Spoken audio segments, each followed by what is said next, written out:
Recording, and we are streaming live. Welcome back to the Cocked Eye. Previously, last week, our heroes. After inquiring after a local thief, the investigators discovered a child trafficking ring for gathering sacrifices for a local cult led by Reverend Jacob Smith, who was holding sacrifices in the countryside.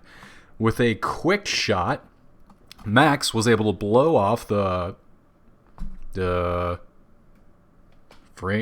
Damn it. Jaw. Reverend. Yeah, Reverend's jaw. Thank you. And made good an even quicker escape for they were out on the trail.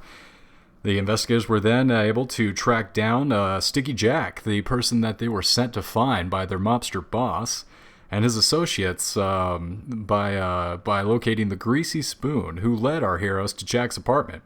There, they were tested by a series of horrors brought to reality by the thief's curiosity in ancient relics, powerful relics. Upon finding his undying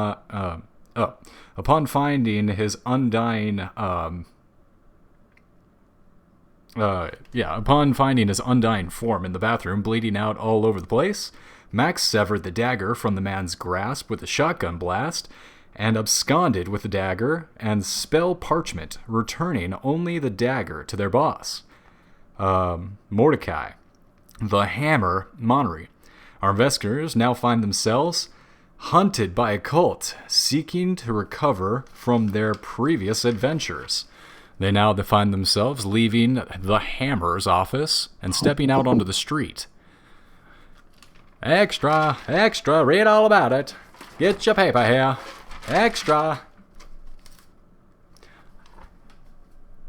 So yeah, you guys kind of leave and all kind of spill out onto the street after just completing your previous mission. Uh-oh, did we lose someone? Yeah, he'll probably come back. Yeah, no worries. So you guys, you find yourself out on the street and, kind of pat yourselves down after your previous adventure. Let me get my coffee. My pizza's coming in, though. Pizza and coffee? Damn, man. Gonna get high.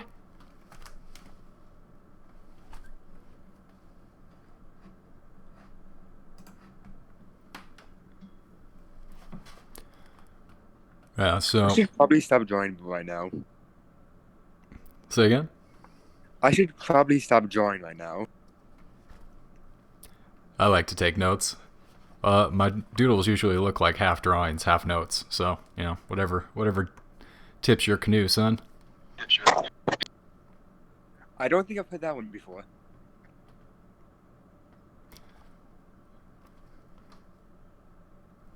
Keeps you moving. So,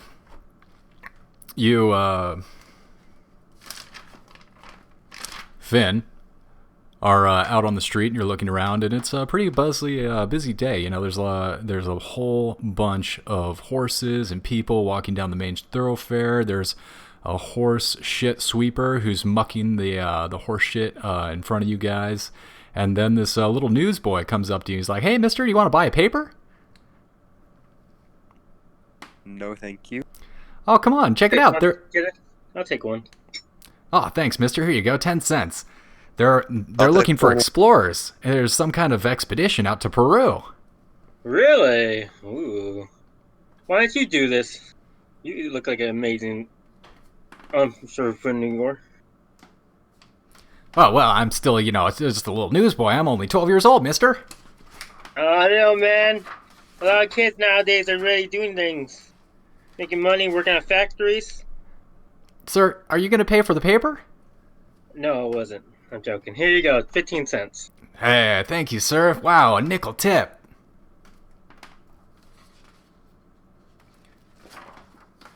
Flip, flip, flip.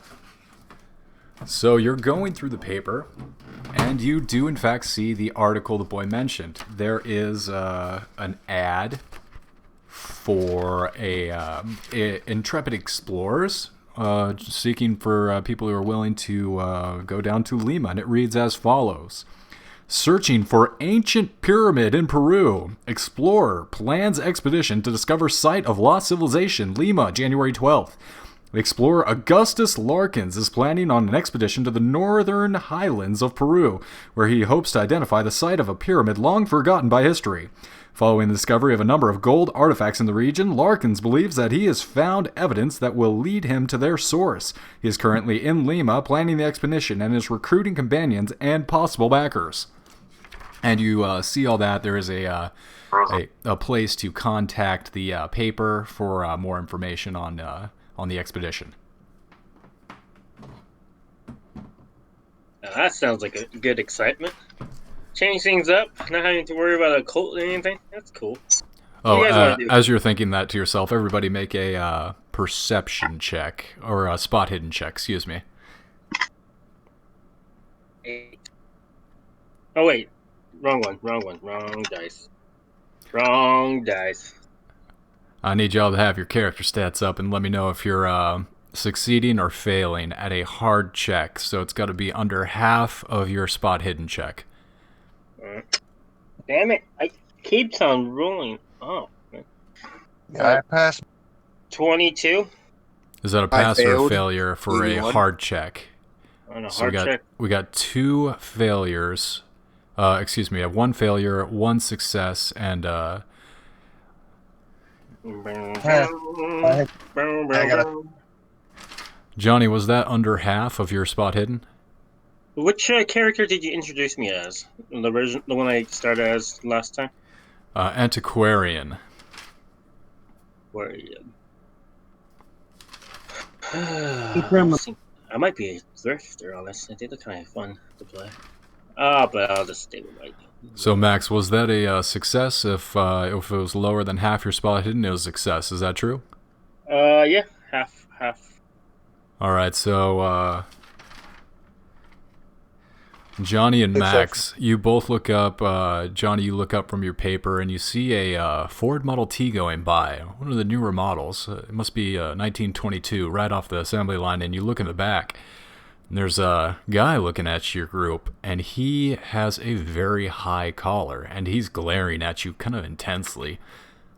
I look back, I stare back at him intensely with my eyes out and show off my gun to warn them. It's kind of just a moment. It's a fleeting moment. There's only like a second or two here. Okay. But you definitely see each other, meet eyes. Dude, hey, let's go meet this guy. He seems to want to have a nice conversation with us. Yeah, his car speeds off around the corner. You're not sure where it's going.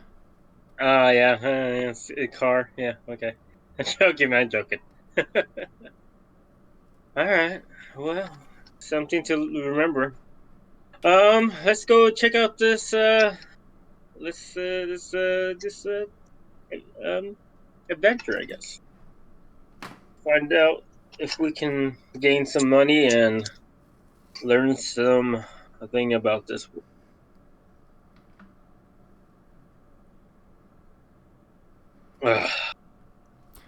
All right, so you guys see that on the newspaper there is information on how to contact the people who put out the ad in the classifieds, and it's going to be you're going to have to go down to the newspaper agency and make an inquiry like who put this ad in there, how can we contact them.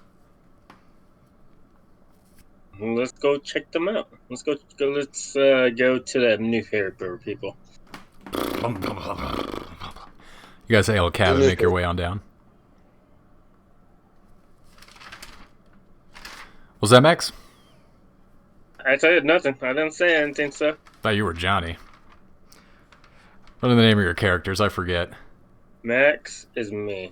Johnny is the dad, and Finn is the son. Me. Got it. All right, I had you two switched. All right, Johnny, what were you trying to say there? Wait, no, I got going it. to the newspaper. Yeah, sorry. All right, Max. I'm confused. What's happening? What? I'm good. Let's do this. Let's go. All right, you guys make your way into the newspaper, and at the front, there's a secretary there, and she's chewing her bubble gum and focused on her work. She's completely ignoring you. You guys walk into the lobby. Yep, walk into the lobby. Hello, madam. Yes, sir. How can I help you? I take out the piece of the newspaper and I show her the ad for adventure. I was like, Yep, 3rd floor. Go ahead. Classifieds. thank you. And we head up. You guys are hearing like furious typing through all the building, and you will make your way up the stairs. You see a long hallway with a series of office doors, and in the down the hallway you make your way down, and on one of them it says you're seeing investigations, politics, opinion, and then one of them is classifieds, and you make your way in there. And it is their typical journalist, it's just a bunch of desks, people screaming at each other, and you walk in and it's just a flurry of activity. Excellent. That's interesting. Hey, does anybody know where I can talk about this? And I point up the ad for adventure. A mousy little woman walks up to you and snatches it out of your hand, looks at it, and she's like, follow me. Walks you over to a desk, and there is a balding, fat, just a really rotund gentleman, and he is in the middle of smoking a cigar, and he's got a glass of whiskey and a cigar in one hand. You got an extra glass of whiskey? Holds up a finger, and he picks up the phone as it rings. Ring! Pours you a glass while he's on the phone. Damn it, Carver, I told you I needed the source by next Monday. If it's not here, I'm gonna have your head. He slams the phone down. Ching! How can I help you? I was answering an ad for adventure. Going to Peru. Was it Peru? Right, yeah, this is going to be a Lima expedition. You're the 3rd person in here today. Let me go ahead and see what I can do. We got the, let's see, L. Lamis, Larkins, here it is. Alright, we got the telegraph number here for you. Let's, Susie. Flags down like a nice, tall, blonde woman sitting at a telegraph machine. She's like, yeah, how can I help you, Bill? Need you to run, contact Larkins in Peru, Lima, tell them that we have, let's see, we have 3 people here that are interested in joining the expedition. Ask for any information that you'd like to relay. This goes back and forth for about a couple minutes, and you eventually receive back a telegram from this nice woman that reads as follows. Stop. Thank you for joining the expedition. Stop. Please join me in Lima. Stop. Have booked you room at my hotel. Mori. Stop. Meet 18th March at 7 p.m. at Bar Coronado. Giron Ashkosh 202. Distribute de Lima Shop. Augustus Larkins. Signed. Yeah, I'll take the paper too, so we can keep it. And then I take a drink. It's like, well, thank you, sir, for your time. Don't think of anything of it. I gotta be honest with you, there's a lot of other people, other explorers going on this, and I have to warn you that this particular area of Lima has got some bad reputation to it. Oh, what? I mean, do tell. Not anything criminal. You gotta understand, it's not anything criminal, or it is not something that. I'm already fine with the criminal's background. No, I don't want to concern you with the incorrect information. It's not political either. It's not like insurgents, rebels. The main problem here is the local superstitions. They have, they have these stories of vampires and bloodsuckers and all these horrific demons coming out and trying to take your soul with your blood. But that's funny. Sounds like a party. Superstitious people. Okay, I understand. But you have to understand, these, I wouldn't bring it up because I don't put much stock in these kind of things, but these have been around for hundreds of years, and I've been hearing rumors ever since I started here at the paper. This place is an odd spot, so friendly tip. Good to know. Maybe I'll go to the local gun store and get me some shotgun shells. So you guys go ahead, armed with your newly acquired information about the telegram and the meetup place in Lima. You make your way out back onto the streets. Do any of you want to do any shopping besides guns? I'm gonna go buy me some liquor. we're gonna go buy some. I'm joking. We're not gonna get any dynamite. We're not gonna derail this adventure. You sure? No more? Yeah, sure.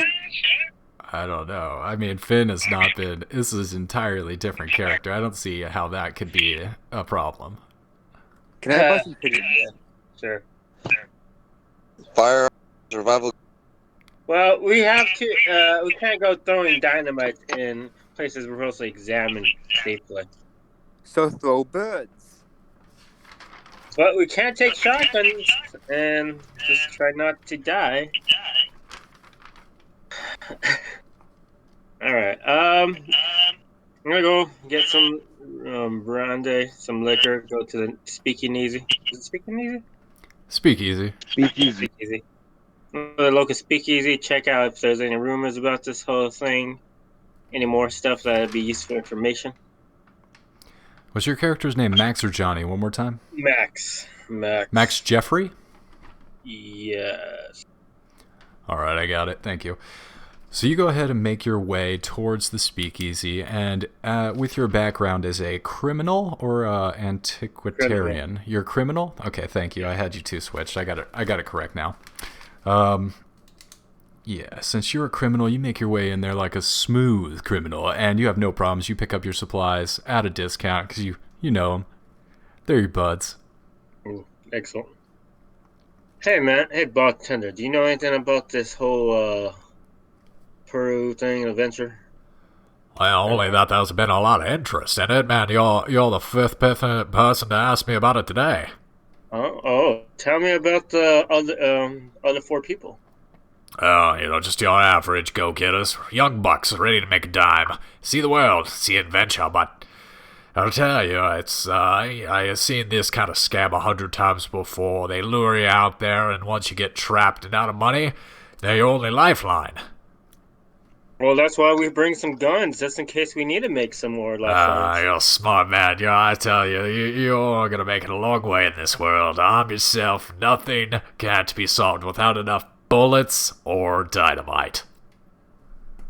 Unless you know where to get some dynamite, I am not sure. I have never. Out here in the city, it's not exactly an easy thing to come by. I mean, you gotta have all sorts of permits, and then you gotta deal with the city. I mean, it's just like, it's even me, a person who's trafficking bootlicker whiskey, corn whiskey, I'm not really willing to dip into that side. Yeah, the other speakeasy guy who was trafficking people. You ever heard what happened to him? Jesus Christ, what? Yeah, they were doing it for the cult system. I was wondering if what happened to him. If he stopped doing his business or he kept on. Yeah. I did not hear about a cult that was speakeasy that was providing a sacrificial victims to a cult. If I'd heard about that, I would tell the authorities about that immediately. Mm-hmm. All right. That's what you did, right? Yeah. Ah, good. That puts me at ease. I never want to hear about a cult. Yes, man. I could tell you stories. Oof, I can tell you stories. No, I don't want to hear those stories. They scare me. They keep me up at night, give me nightmares. All right. Well, thank you for the discount and the stuff and the supplies. I leave $5 tip for him as well. Gives you a nod. So go ahead and write down in your inventory your supplies. What did you pick up? I picked up. Give me a second. Where's my thingy? Is that it? Sure. Is it? Okay. My supplies would be here. So I bought brandy. Brandy. Three bottles. 3 bottles of brandy. 4 bottles of vodka. 4 vodka.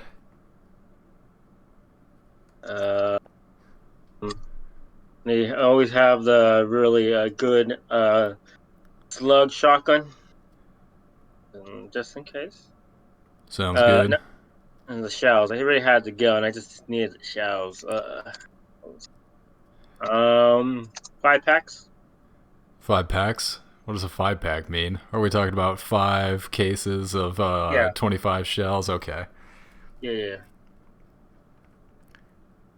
Alright, and we're definitely gonna need a knife eventually, like a machete. There we go, machete. We got a machete.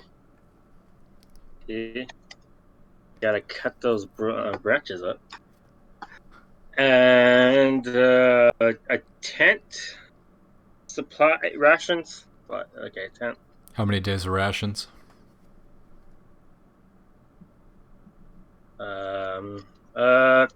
We'll go for a week worth of rations. There's Week's 3 of worth us. of rations. All right. How easy is it to get a baseball bat? Very. Very. Hey, this is the heyday of baseball, man. Yeah. You should put some. You should put nails in that baseball bat too if you're gonna get a baseball bat. Can I get a metal baseball bat? Don't have that. I'm not sure if we have that actually in this daytime age. Yeah. It was very They only have wood baseball bats. Depresso. like I said, nails. That's why we put nails in it. Yeah, that's fair enough.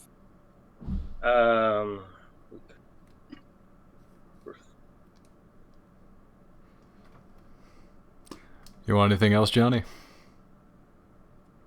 Or Finn, Johnny, you want anything else? I'll bring a knife too, just in case. It's always good to have an extra knife. Guys, if you have any idea what you want, let me know because we're putting down everything we bought at the Speakeasy and store. Can I just get a baseball bat with spikes in it? All right, put it on your sheet. You have a baseball bat with nails in it. John, did you need anything? Oh, let's see bags. I'm getting a. What? A back. Oh, back what? Backpack. Do you need a backpack? Oh yes. Oh, and I can't. What was it? That thing called a lantern. There we go. With Also need rope. fuel. Oh yes, rope. Fuel. Lantern, rope, fuel for lantern. Yep, lantern fuel. And fuel. Oh yeah, rope. He said. Okay, this is like the last time we're gonna be in civilizations, guys. This will be the last time to be in New York. Timothy. A what? I'm just assuming I left Timothy home. You're gonna stay home? I assume I left Timothy the rat home. Ah, Oh, Timothy. yeah. Well, what did you like to do with Timothy? Is he with you on your shoulder? Is he at home? Is he in a nice little hamster cage that you built for him at home? He's at home. Relaxing, bedroom. having a drink. Right at New York, right at home. Beautiful. Wait, we're not leaving the city? I thought we were heading to Peru.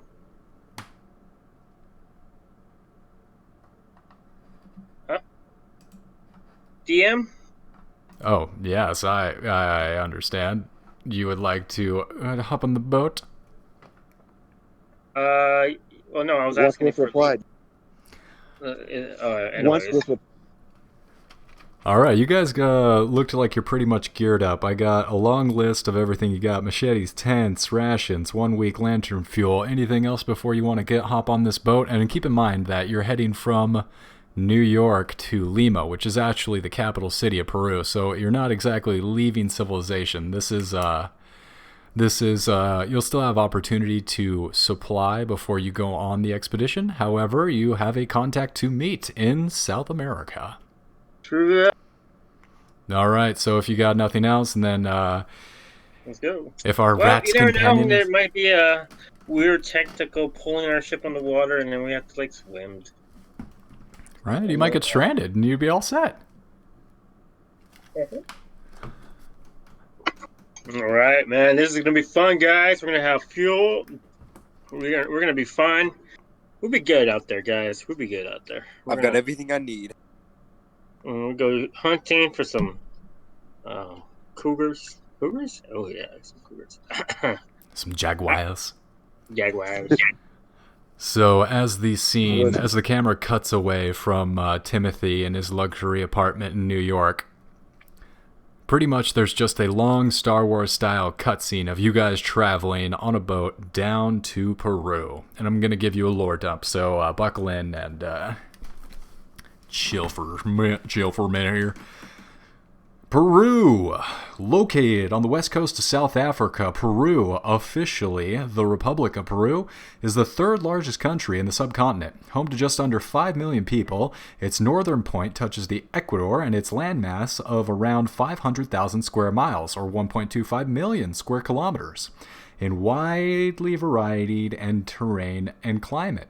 The arid coast gives way inland to warm, wet lowlands, including the Amazon basin, as well as the Andes Mountains and their associated highlands. Civilization in what is Peru dates back to at least 2500 BCE. The wide variety of pre-Columbian civilizations largely gave way to the Incan Empire in the 14th century, which then ruled over most of Peru. The empire proved short-lived, however. The first Spaniards arrived in 1528, followed by the conquistadors led by Francisco Pizarro in 1532. Pizarro founded the city of Lima in 1535, where he was later assassinated in 1542. The Incan Empire finally fell in 1572 when Francisco de Toledo executed the last reigning Inca, Tupac Amaru. There's an umlaut over the U. Tupac Amaru. The Viceroyalty of Peru was created. The Viceroyalty lasted until the early 1820s, when the General José de San Martin invaded with an army of soldiers. Flip page. From Argentina and Chile. This marked the beginning of a series of battles and declarations of independence that finally ended in 1824. There has been some political volatility in the intervening years, but in the 1921, the country is largely stable and prosperous. The population of Peru is made up of a wide range of ethnicities. Around 50% are Amerindian, while the majority of remaining being mixed race, with white people making up around 15%.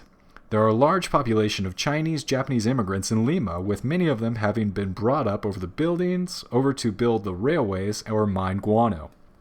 The majority of Peruvians speak Spanish, although there is a large number of linguistic groups who speak Aboriginal languages such as Quechua, Aymara. English is not widely spoken, particularly outside of the cities. And that's what you got about Lima. That's Peru in general. Specifically, the city you're headed to, as you step off the boat, you see, and you're the destination you're arriving. After years of decline and hardship, Lima of the 1920s is a city in the process of economic recovery and rapid expansion. The population is currently over 200,000 and growing fast. Sanitization conditions have recently been modernized, and visitors can expect to find all the amenities of any large western city. The city lies on a bay and straddles both banks of the river Rimac. The bay is also home to the neighboring city of Callao. Although recent expansion makes it hard to tell where one city ends and the other begins, between being an international port and its status as capital, Lima sees a lot of international visitors. And you guys can expect to see a more diverse group in here in the capital. It's going to be people from all over.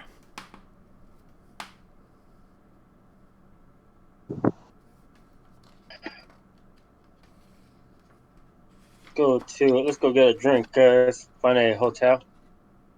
Oh, actually, let's go to the hotel, and then we'll go get a place in it. So you were instructed to meet your host, Augustus Larkins, at the bar. So you guys have arrived a few days early. I'd say about 2 days early. March 16th. You got your boat. Go ahead and lands. And yeah, you guys know that the hotel that they are staying at is the Hotel España. Excellent. Let's go to the Hotel España. I'm down. So you guys all hop off the boat, smell that fresh breeze, and make your way over to the Hotel España. For a second there, I thought you were going to say, smell that fresh breeze and your insanity check. You look around, nothing out of the ordinary. It's just a normal harbor, and you see a lot of trade, a lot of people loading. There's a bit of an open bazaar, a market, but you guys see like the direct thoroughfare, and you're pretty impressed. You weren't expecting to see this much civilization when you arrived here, and you look through the entire city and it looks nice. There's all these bright, vibrant colors. The buildings are pretty, and there's a very modern electric tram system throughout the city. So you guys see it, and you hop on the first available electric tram that takes you down the main thoroughfare.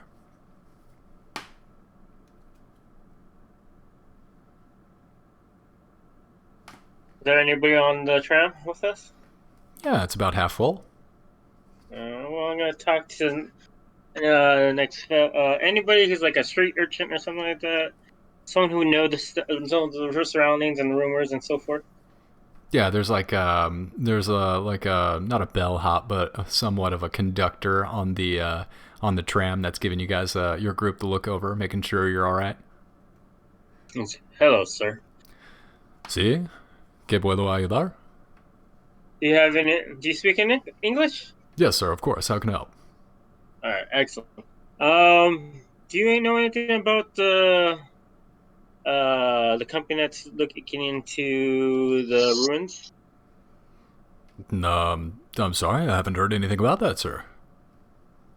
Is there any strange happenings around here? No. I mean, not more so than any capital city, I suppose. You mean you wouldn't hear some of the scandal involving a couple of the couples here. So it's just really, if you pick up any, it's something right out of a telenovela. Oh, wow. Well, do tell. And I take out a $1 bill and then hand it to him.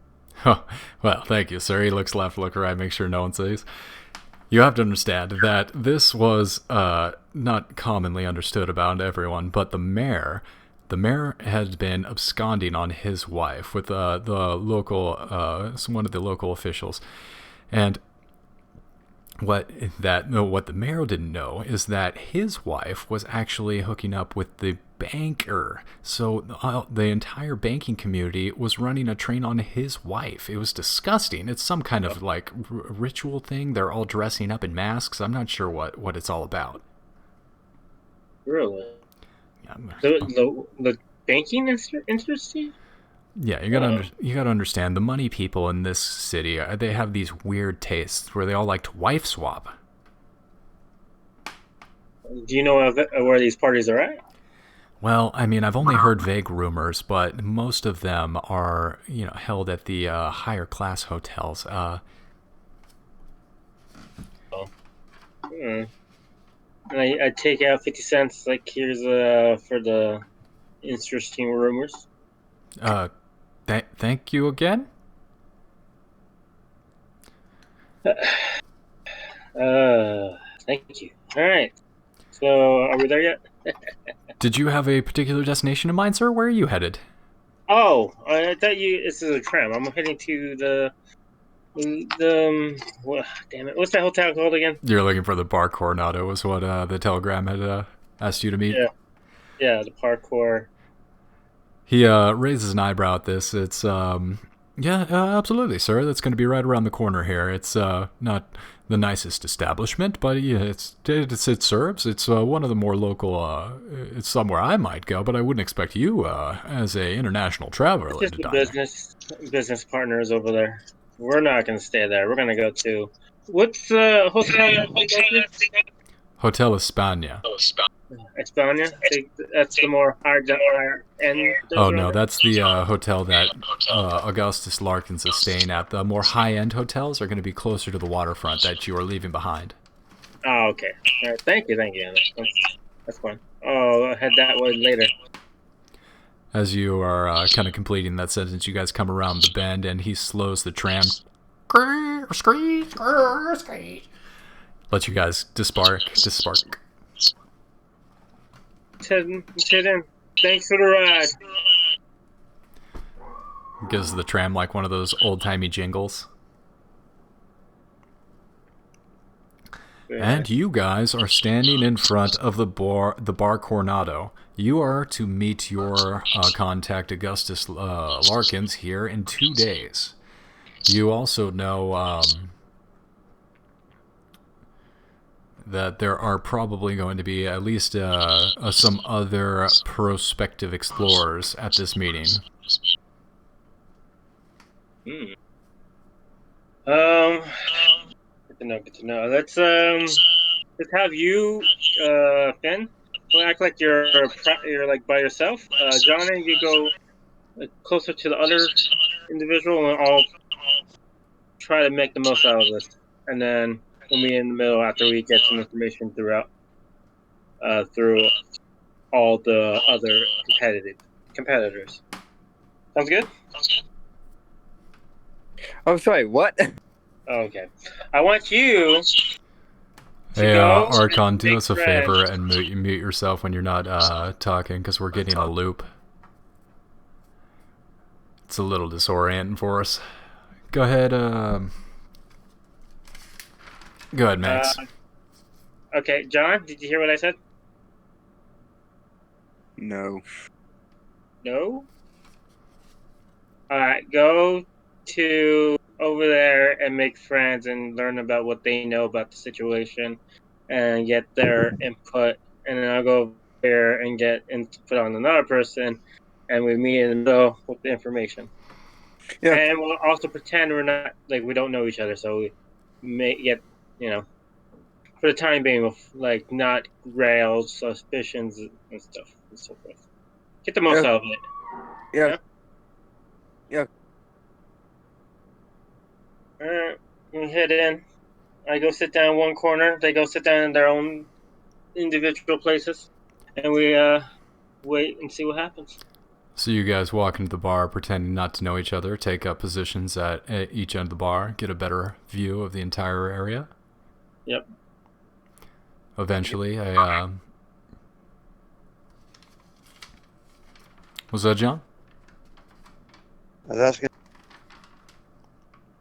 Hello? Is it better?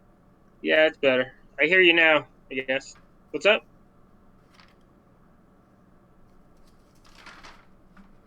What's up?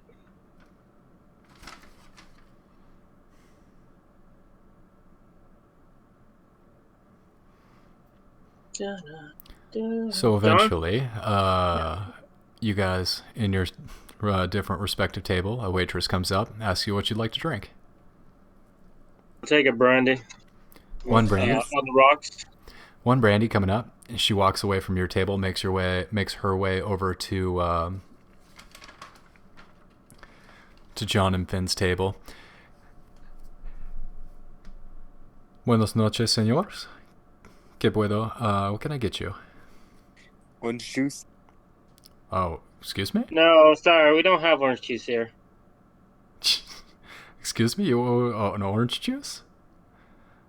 Well, it might be a few days old. I'll see if what we have. And for you, John? You for sir? And you, sir?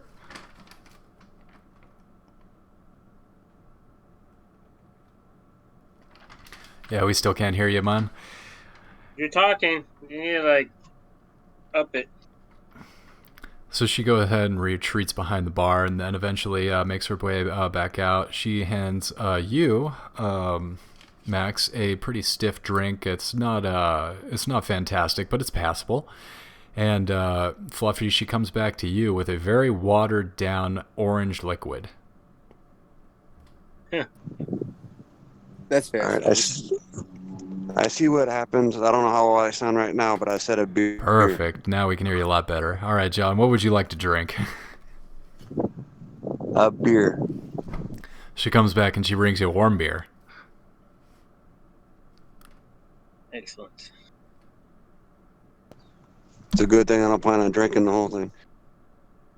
No, it's just cosmetic. You're undercover, keeping a low profile. So you guys pass a few hours like this, And nothing really happens. You see people come in and out, a little fight breaks out, a little brawl, but they sort it out. Nothing too serious happens. And you pass about 3 or 4 hours, and it's uneventful. The person that we're looking for is in here? You don't recognize anyone in here. Oh, well, let me ask the barmaid is. You walk up to the bar. She's polishing one glass, and then she looks up. See? I'm looking for this guy. His name. Oh, see, Mr. Larkins. Yes, you can find him over at the Hotel España. He comes in here occasionally. He's been in and out of here. He's a pretty good tipper. A bit of an odd fellow, though. Hotel España? See, Hotel España is where he's staying. But here he comes in for his meals maybe once a day. He has a bit to drink, and then he lives with his man. Man? Some kind of attendant. I'm not sure who he is, but yes, he has a man with him. Okay. Good to know. Hotel España. All right, and I leave a dollar tip, and then I pay for my drink. Oh my! Well, thank you. Mucho gusto, señor. Gracias. Sound beautiful. Oh, she blushes a deep red and goes back behind the bar. And I wave them and say, "Let's go to the other one." Alright, he's flagging you guys down. You head out with him? Yep. Yes. Alright, you all three leave the bar and head over to the Hotel España, and you make your way there, and you see...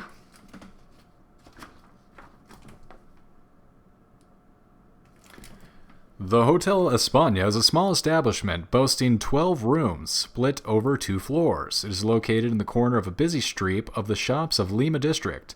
There is no reception desk, although a small white-haired woman in a woolen shawl sits at the foyer and greets visitors. As you guys walk into the foyer, she slowly, anciently lifts her body out of this old wicker chair. Oh, hello, young whippersnapper. How can I help you? Hello, young sexy fiend. Oh, you lie. I know. Bit of a flirt you are. Oh, well, I do love age, after all. Oh, goodness gracious. How can I help you today, dearie? I mentioned her about the guy I'm looking for. He's apparently staying here. Oh, yes, Augustus. Such a sweet man. He is over in room 420. Great customer. Great tenant. Oh, lovely. He's enjoying your company as well, I would hope. Oh, no, I don't see much of him. He's a wealthy man, and he's very busy. I understand he's putting together some kind of expedition. You see, he's heading out and exploring. Oh, my. Oh, Do you know what they're exploring about or looking for?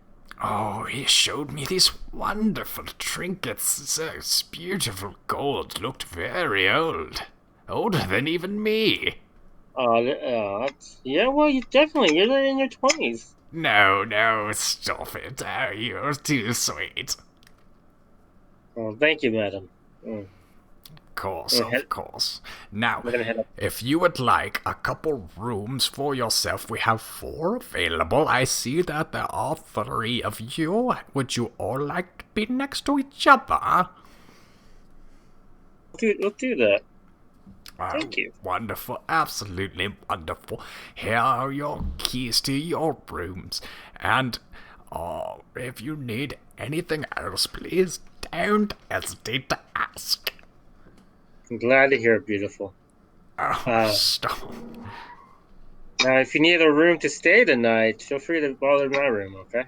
Oh, no, you get on out of here, you flirt. You're incorrigible. Get out, get out here. She's kind of lightly pushing you. Let me head Can you out. stop doing this? It's What? honestly scary. What? To make... it's a great way to make women happy. And especially in Kind of real life. terrifying. Especially real life. Now, young really man, good when don't you you tell tell him not to hit on me. I quite enjoy it. Don't be such a stick in the mug, you little shit. Touche. That's when we Funny. head upstairs. People are no fun. I know, right? Sheesh. He's trying to have a good time. Seriously, what do you think? He's not Joe Biden or anything. Holy shit. Oof. Alright. We head to the rooms. So you guys make your way up there, and you find 3 pretty clean rooms. They all have the standard amenities: bed, kitchen, small kitchen, microwave, little tiny safe in the closet. You know, standard. Yeah. Is but is there a chance that we can hear, like, say, if the guy is there or not? If the room's empty on next door? So there are 4 rooms on the second story, and you find that your 3 rooms are next to each other, and that the final room on the second story is in fact room 420. Yes. Is that room empty? Is there people in there? Do I hear anything if I put my head to the wall to listen? Go ahead, and is there a listen skill? Let me see.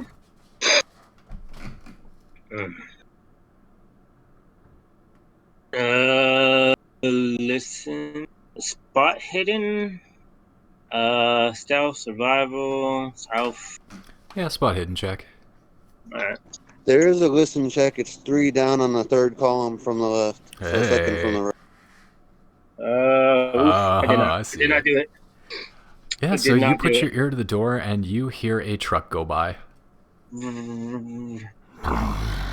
Alright, let's go. I go next door and knock on the door.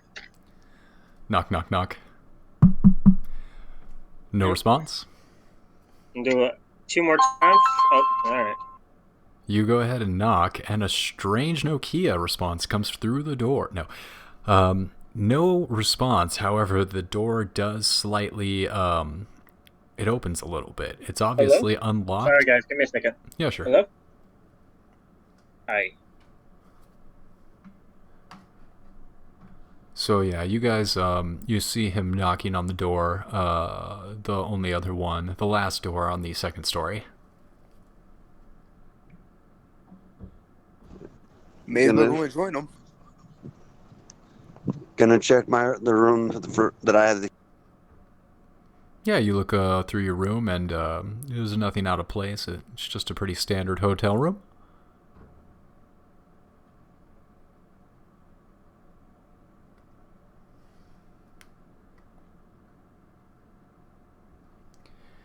You also do look for like a interconnection between the rooms, and they look like they're their own standalone units, and there's no way to get between the rooms other than the hallway area at the front.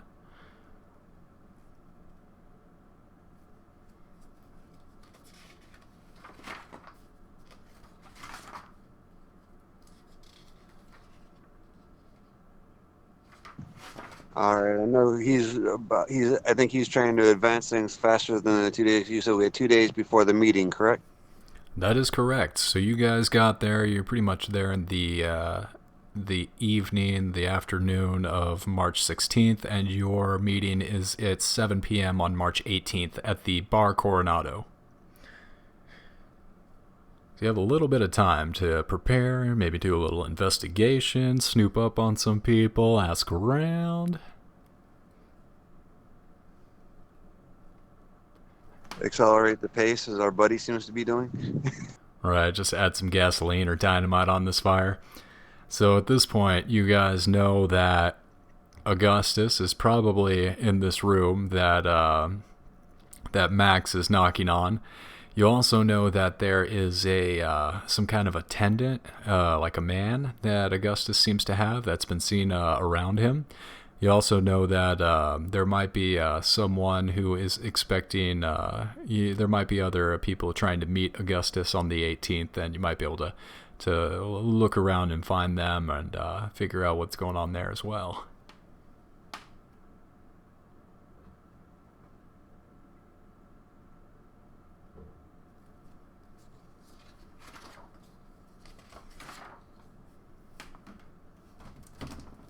All right, and they haven't given us no direct information on what kind of exploring we're going to be doing? The ad in the newspaper was about 7 sentences, and you got on a boat and traveled all the way down to South America on that. People back in the day were a little different. People back in the day would just hop on a boat to America because they heard a story. Didn't see any photographs, didn't go there themselves. They had to get on a 3-month boat trip. Well, maybe not in this time. But yeah, in this time it's still like a week-long boat trip, and they're just hearing stories by like word of mouth. Because, most of these folk are dumb, illiterate, stupid people who couldn't even read. It's a miracle the species got this far, really. How would we all get to iPhones and rockets? I don't know, but we're here now. Make the most of it. Through communism. No, we didn't. We did not get here through communism. No, I wasn't worried about how we. I wasn't worried about how we got there. I was trying to utilize some information to see what kind of path I wanted to go and deal with. Go see what I can find out about any explorations that are coming up. So you, let's see, you're the antiquarian, correct? Correct. So go ahead and give me a general, like a history check.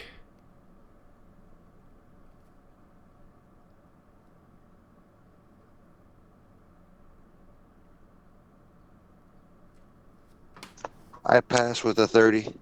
Okay, wonderful. So with that, you are familiar, with your professional background. You've actually purchased some antiques from this region. You know that there is a highly reputable university in Lima, in the capital city. God damn it. This is such a big book. I love it, but it's really hard to flip through. And the university is the sponsor of the Museo de Arqueología y Antropología. Arqueología y Antropología. Ooh, that was a rough one for me. And yeah, you've been in contact with this particular museum in the past. It was with one of the professors there, actually.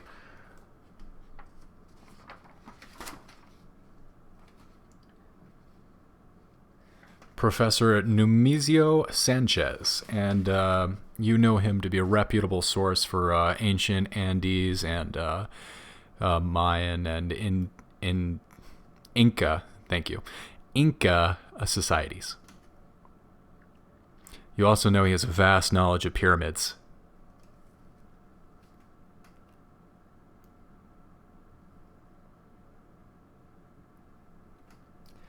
You're not sure if it's like an obsession or not, but he knows a lot about Egyptian pyramids and Mayan pyramids and has different theories about how maybe there was an entire global civilization that was probably like a psychedelic civilization and built like giant pyramids on multiple continents and was connected by like some kind of technology that was lost to time. But these are, he keeps these theories pretty close to the chest because he doesn't want to be viewed as a crazy person. He still wants to be considered a professional. But yeah, you've pressed him for the details on it. Professionalism is a joke. Hey man, professionalism is all we have. Exactly. All right. Then once we're settled, I want to go ahead and go to the university. Hopefully, no kind of issues, and inquire with him on anything he may have heard, considering our current goings-ons. All right. Finn, are you going to go ahead and accompany the... Yes, I'm going to accompany him. Accompany the good antiquarian here. All right, very good. So you guys... at this point in the evening, you see the sun going down. If you were going to try and make a home call to the professor, that might be something that's available to you. Otherwise, it might be a more beneficial idea to try and go to the museum during the operating hours during the day. Otherwise, you might want to wait until the next day or head over to his house. Wait till the morning because he's not even aware I'm in the vicinity, so don't need no shocks and surprises. All right, that's simple enough. So you guys bed down for the night. Nothing eventful happens. Wake up, get a good breakfast in you with the nice old lady who manages the establishment, and you make your way over to the museum.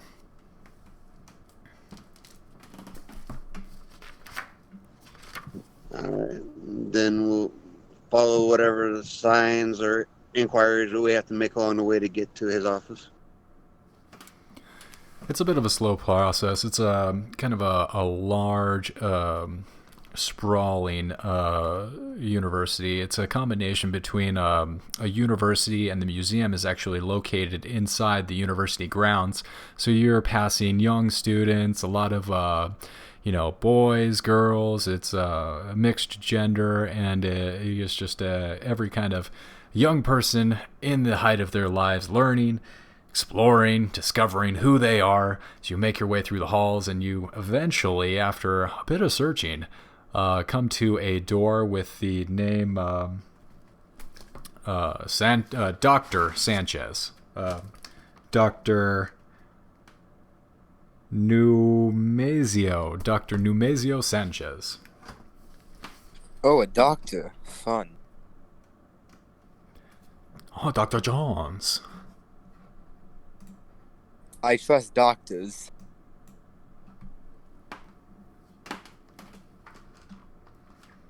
What do you do to you trust doctors? You better trust doctors. They're saving the fucking country right now. Exactly. Now, if that doctor tells you gotta isolate yourself in your home for months on end, that doctor's name might be Dr. Fauci.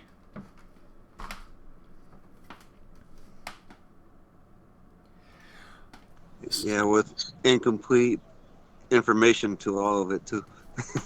Even though he swears up and down it's all correct. Whoops. God damn it. I really got to work on not becoming political during my non-political podcast. Alright, so you guys are standing in front of this door, and you think there might be someone in there. It is kind of ajar. It looks like this might be some kind of time that the professor keeps open for office hours for students. But, yep, the door is open, and you are standing in front of it. I am going to knock as I open the door. Yes, come in. There's a... so what you see behind the desk is a 60-year-old man, very tan, balding, with those horn-rimmed glasses, and he looks up and then smiles as he recognizes you. John, is that you? Yes, it is. Nice to see you again.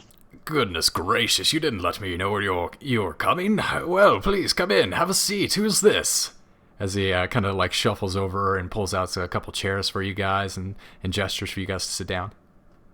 Yeah. No, this is Finn. We didn't even know we were coming up till about the time we got on the boat. Oh, what a wonderful surprise. Finn, nice to meet you. And he grabs your hand and gives you a good firm handshake, looks you in the eye.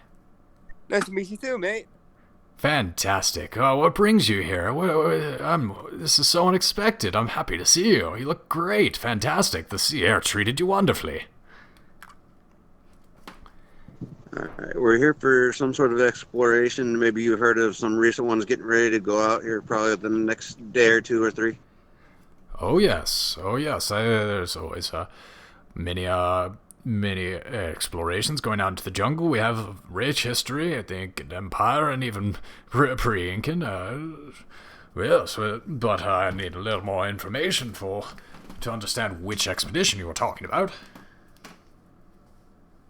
So I'll give them the little bit of information I know, being the guy who's arranging it, and that whatever else was said that I cannot personally remember right now.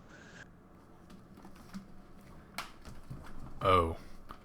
You must be talking about the Larkins expedition, and a gray cloud darkens his eyes. This is trying to figure out what we're getting ourselves into.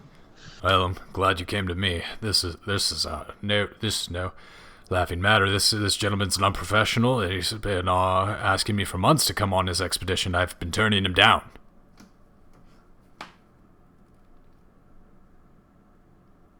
Do you know what the expedition is for? Well, I understand that he's trying to harvest the ancient artifacts out of this particular pyramid, but this location is not safe. The locals are dangerous, and I've heard terrible rumors. And frankly, the other expeditions that have gone here have met with terrible end.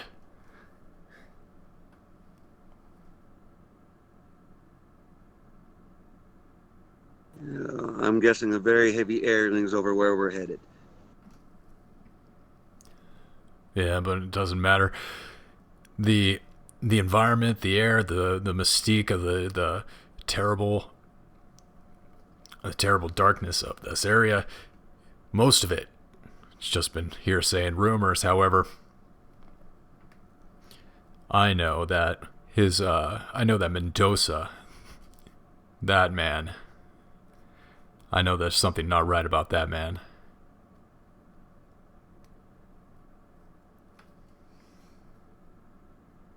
Is that a name I would have heard before?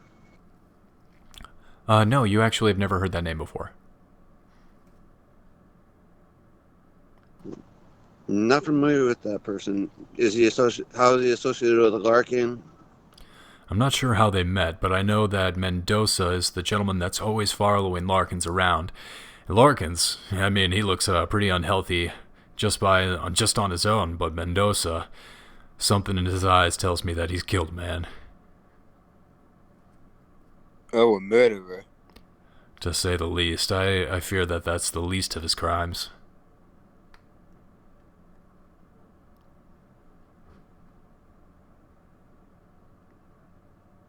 What are some of these dark rumors that are going on about where this exploration's headed?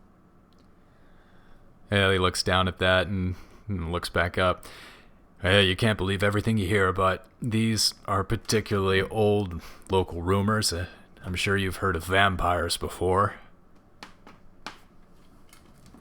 Yes, I have. Well, in Lima we have a very similar legend, but here they're called Krishi.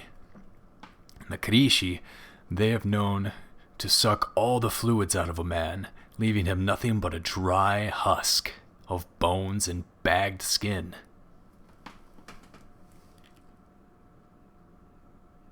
So giant mosquitoes. Something like that, and I believe that Larkins and Mendoza both are involved with some kind of group.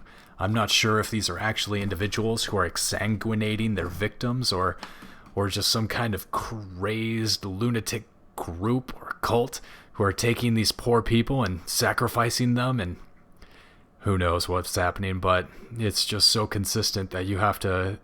There's hundreds of years of stories of individuals turning up without any blood or moisture, and it looks like all the fat has been removed from their very flesh.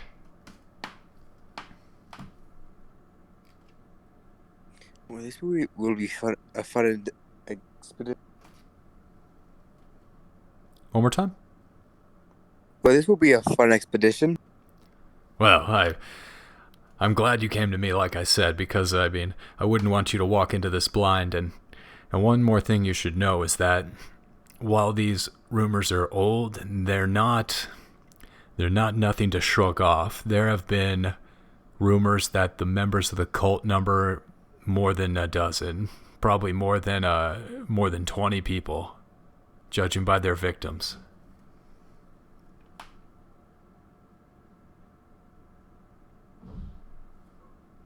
Yeah.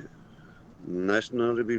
We'll definitely be more prepared and more cautious. Will be the second cult in less than a month. Is that about right, Finn? Yeah. Goodness gracious, you certainly travel in strange circles. Yeah, it's more like the stranger seems to find us. Oh my goodness. Welcome back, Max. Thank you. Sorry about that. All good. These guys just got the lore dump from Professor Sanchez. They're over at the Museo de Arqueología, and they have been getting red flags about your potential employer, Augustus Larkins, and his attendant, Mendoza.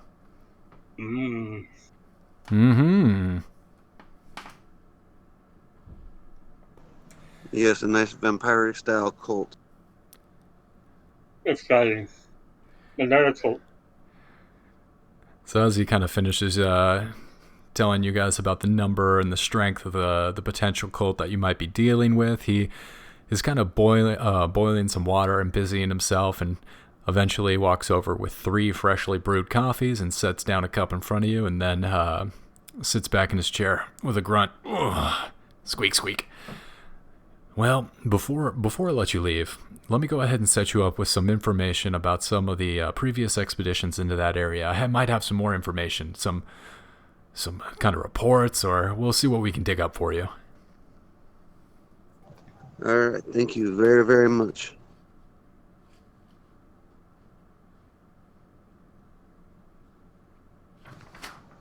Thank you very, very much.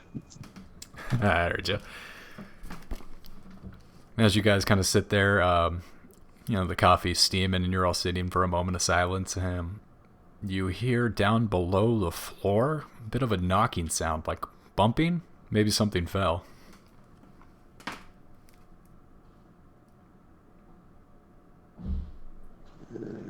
Go look in that general direction.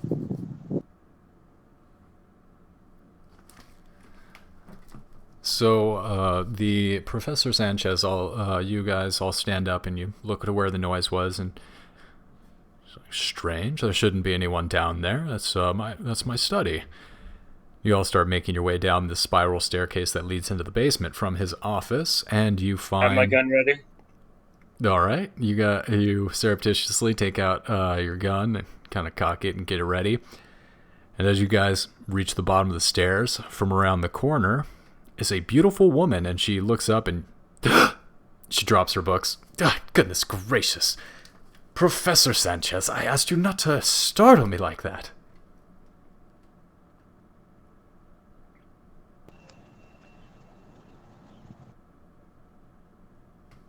Say that again. We missed you. Oh, who is this woman? Oh, well, this is my graduate assistant.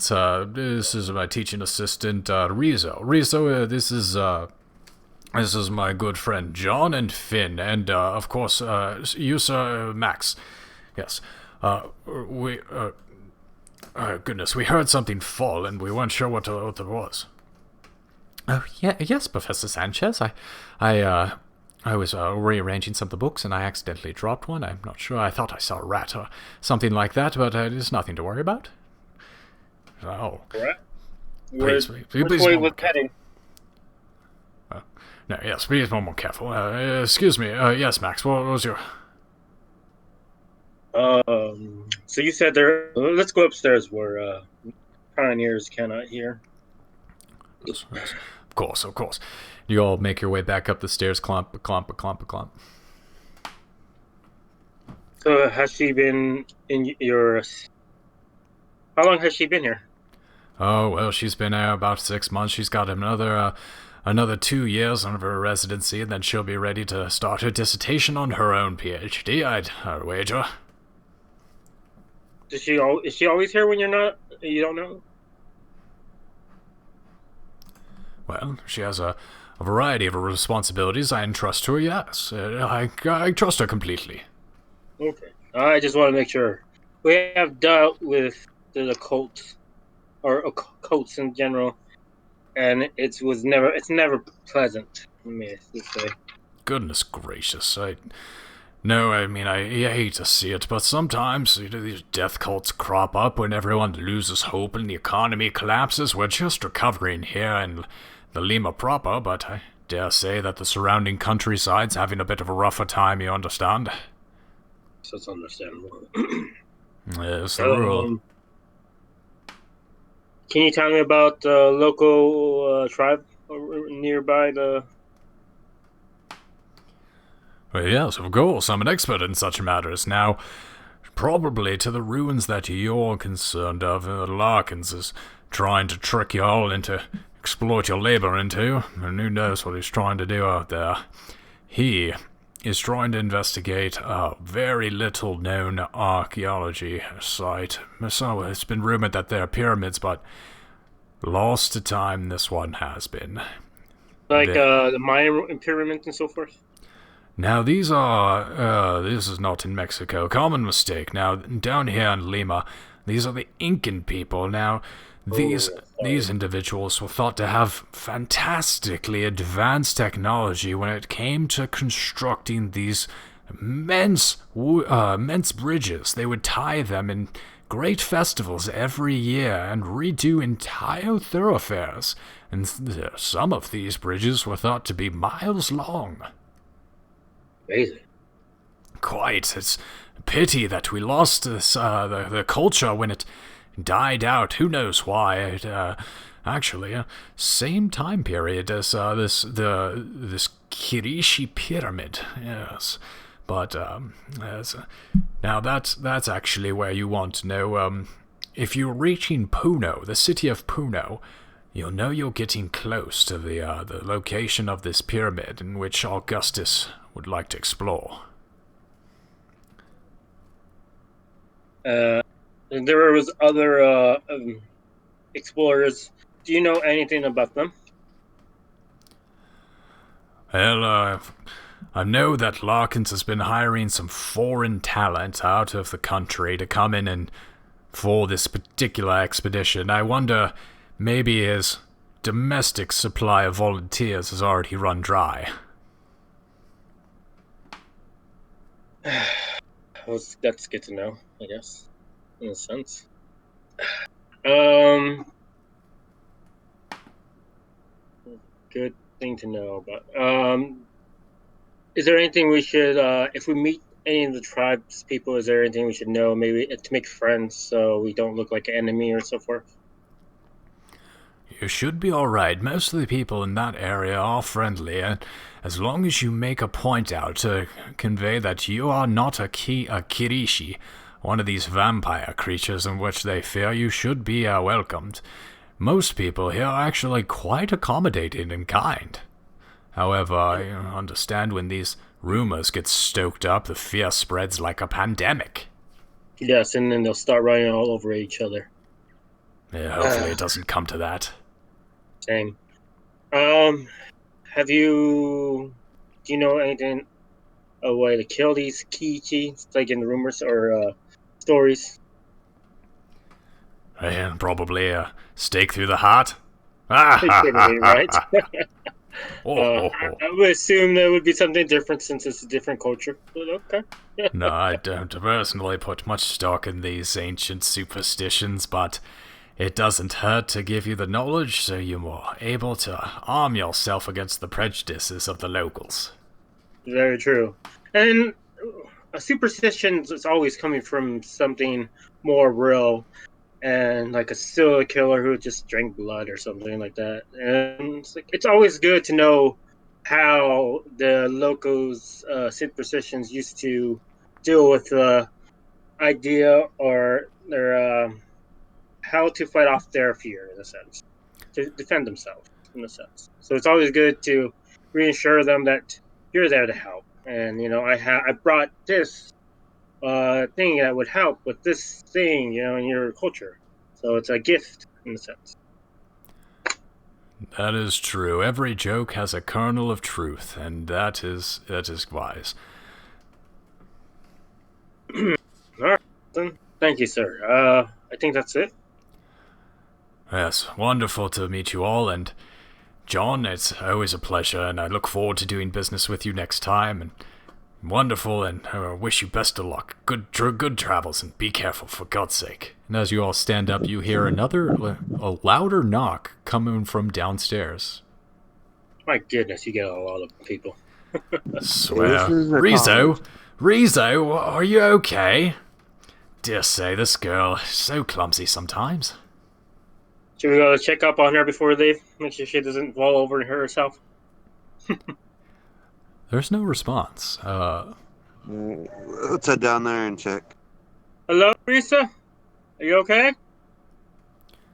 Still no response. Alright, I'm taking my gun out. I was like, I don't kid around with like this. Let's go downstairs. And we're heading down. Alright, you guys all make your way down the staircase. Dr. Dr. Sanchez leading in front. He looks back at you kind of to assure you all that everything's fine. I'm not sure what's going on. This must be some joke. And then you reach.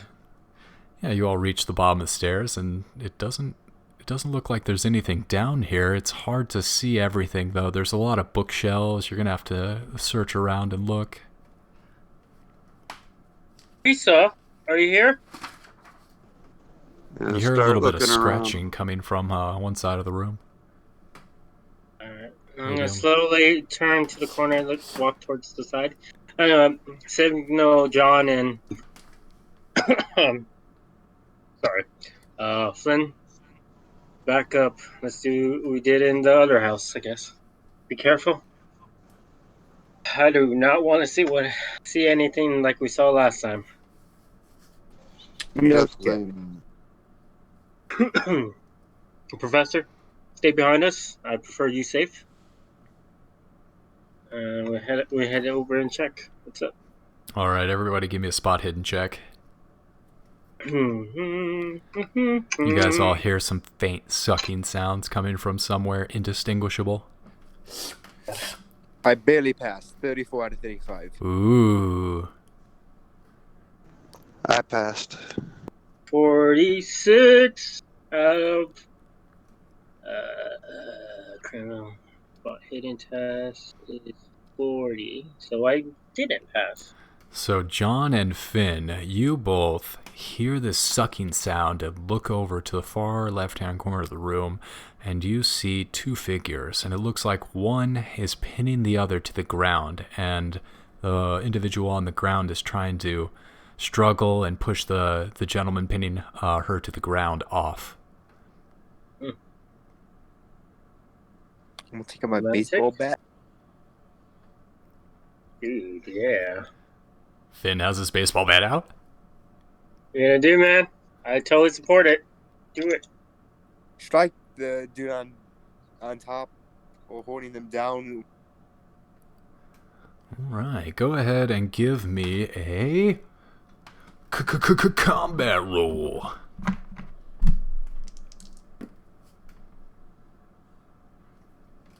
$18. Hold on, this is gonna be you didn't see these guys, so Yeah, you're not right, able to right. attack. So this is just gonna be Finn John. and John. Alright, cool.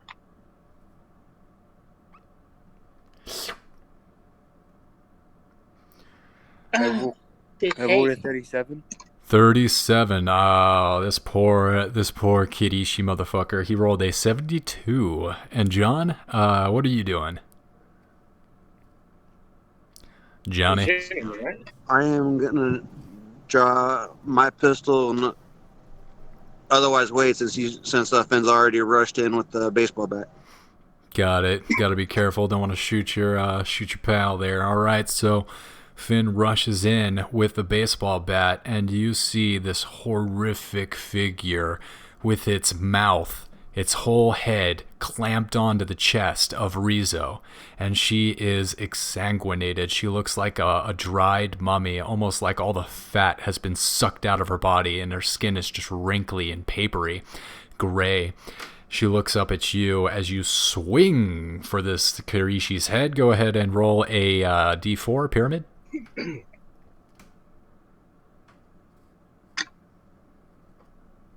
3. 3 plus 2 for the baseball bat with nails in it. This will be 5 damage as he reels back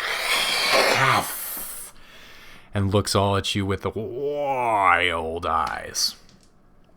Now, because it's really dark in this basement, you all are having trouble at seeing him. It's like he's almost like he's made a shadow. It's weird. He is going to need to look at his stat block. But go ahead and read out your dexterities for me so I can figure out who's going first here. 65. No, didn't you have like the highest one? Who has the highest dex? 80. Oh, I got 80. Wow. I got 80 dex. Wow. Look at that. Yeah, mine is 70. So we got 80, 70, and 65. So with that. All right, you guys see him. You're gonna see Finn smash this whatever this thing is that's clamped onto this woman's chest, and he's going to knock her. He's going to knock this guy right off her chest, and he's going to be dislodged. And you hear Rizzo let out a cry of relief. Turn on the lantern and can find out what we're You turn on the lantern. Yeah, man. All right. I'm going to say, because you're kind of like standing back, you go over, you turn the lights up, and you all get a clear look at this guy's face. And you see, you're not sure where this guy's from. He doesn't quite look like he was born here, like an Andes local. He maybe looks almost like a white man, but he's very short. He's, you notice, like, particularly, he's about 6 inches shorter than, an average height man these days. And you also see that his mouth, where a normal human's mouth would be, is just a open circular hole in his head with rows and rows of teeth, almost like a shark, but go entirely down the throat like a slug. Eesh. I did not need to see that. He all looks at you with dark, wild eyes and hisses, and makes for the stairs, and he's trying to run and flee.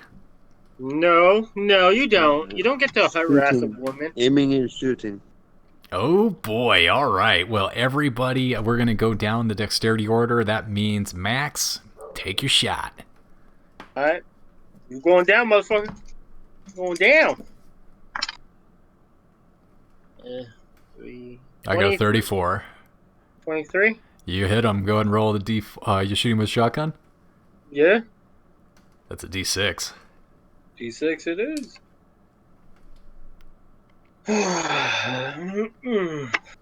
All right. That'll be 4 damage. You clip him. That's 11. Okay. So then we go to, I believe John was the next. John, what are you doing? I'm shooting him with an aim shot. Aimed shot. Goodness. All right. Go ahead and give yourself a bonus die and roll it up.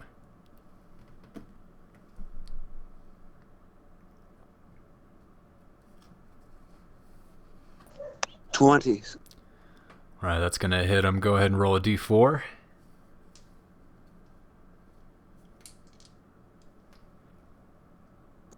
4. Yeah, that's more than enough damage. So, yeah, you see Max hit him, and he blows out a good chunk of his side, and then also, with pretty good accuracy, Johnny wheels around and blows, a good chunk of the neck out, and he makes it about halfway up the stairs before falling into a pile and then rolling into a ball down the stairs to the bottom of the stairs, where he lands in a pile of flesh.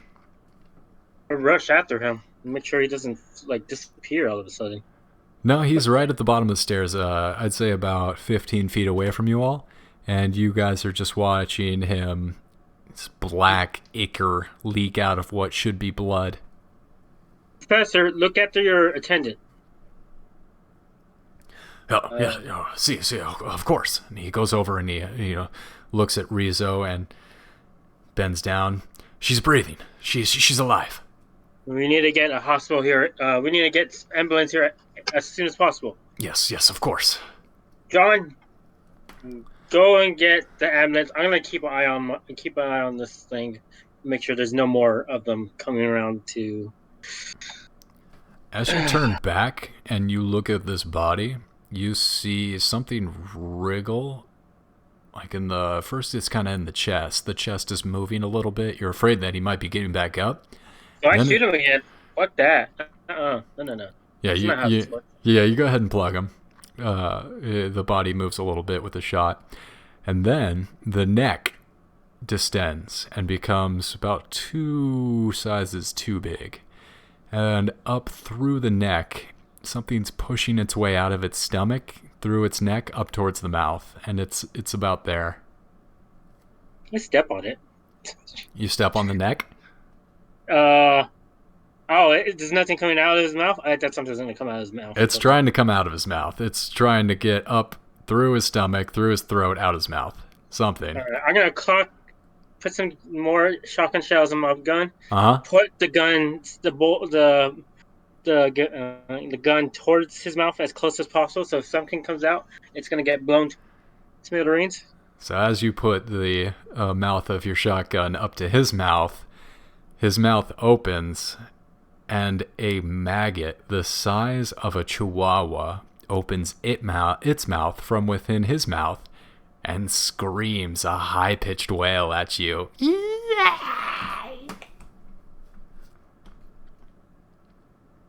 I don't care. Fuck you, weird ass thing. Nope. This is no. I guess we're going home, guys.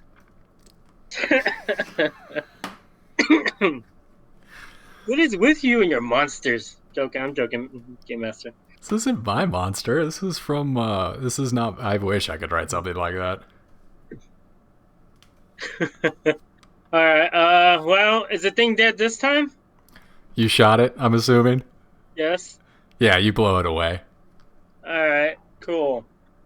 I'm gonna get my knife, my machete, and I'm gonna dissect this motherfucking thing and make sure there's no more. And I have my gun ready, just in case there's more in his fucking stomach. As you pull out your knife. Oh, go ahead. Were there still clothes on this guy? Yes, he is clothed, and it's very poor, almost rags that he's clothed in. See if possibly there's some kind of identification on him from who he used to be before all this. If there's anything left in any of his pockets or anything. No. You're gonna check him? Go for it. I'll just wait. I thought you were gonna get help, though. Did you get help? No, you were trying to send me for help, but I still wanted to do that before we even saw this creature coming up. Oh, okay. Cool. All right, so you guys, go ahead and give me a spot hidden check, Johnny. 44. Whoa, hold on. Johnny's rolling this one. Johnny's searching his pockets. 38, I pass. 38. So you look through his pockets, and there's nothing except for an old gold coin. You pull out the gold coin, and you, from your experience as an antiquarian, no, I'm struggling too hard there. Your previous background buying antiques, you notice that this is a gold doubloon from the 15th century. Money right there, actually. That's good money right there. I'm gonna hold on to this for now, and then I'll go get help since that was the only thing we found. You recognize this as a Spanish doubloon. That's not good. That's good, but not good at the same time. In the meta, that's what I'm saying. I'll check it more later, but we'll go get the help right now. All right, you guys shuffle out. You run back up the stairs. I'm opening up the stomach, making sure there's no more, honestly. All right, you take out the Bowie knife and eviscerate the son of a bitch. And as you do, it's black ichor. Mm-hmm. It's evaporating into flies. And eventually, as you're standing there over 10, 15 seconds, there's no body. There's just a cloud of flies leaving the room in a mass exodus. Are they all going in one direction, or they're spread out? They're all just going everywhere, all which different ways. They don't seem to be particularly odd flies. It's just like a lot of them, and they're really gross.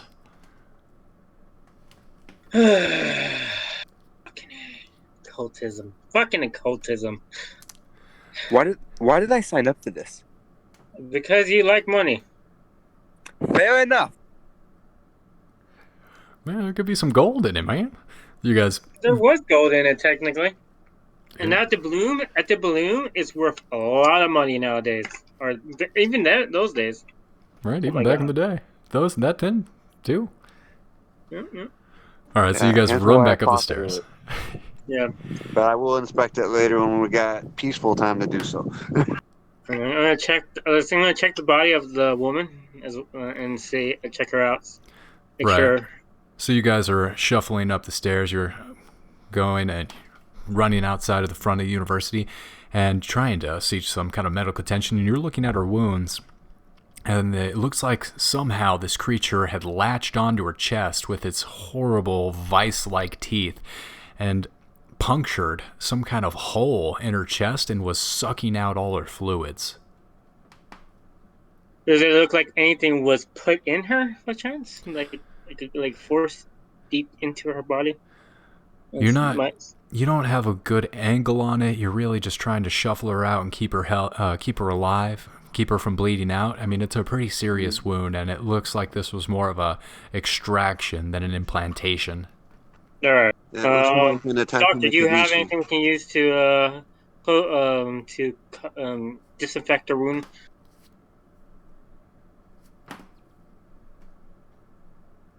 Doctor? The professor, sorry, professor. The main professor. Sanchez. Dr. Sanchez is who you're talking to. I'm not that kind of a doctor. You don't have liquor on you? We could put out her wound? Not here. Not now. I got... And you all are just like in this chaotic mess as you're trying to shuffle her towards the front of the university for medical evacuation. Eventually, a team from the university arrives to provide first aid, and they, bandage the wound, and they sanitize and bandage the wound.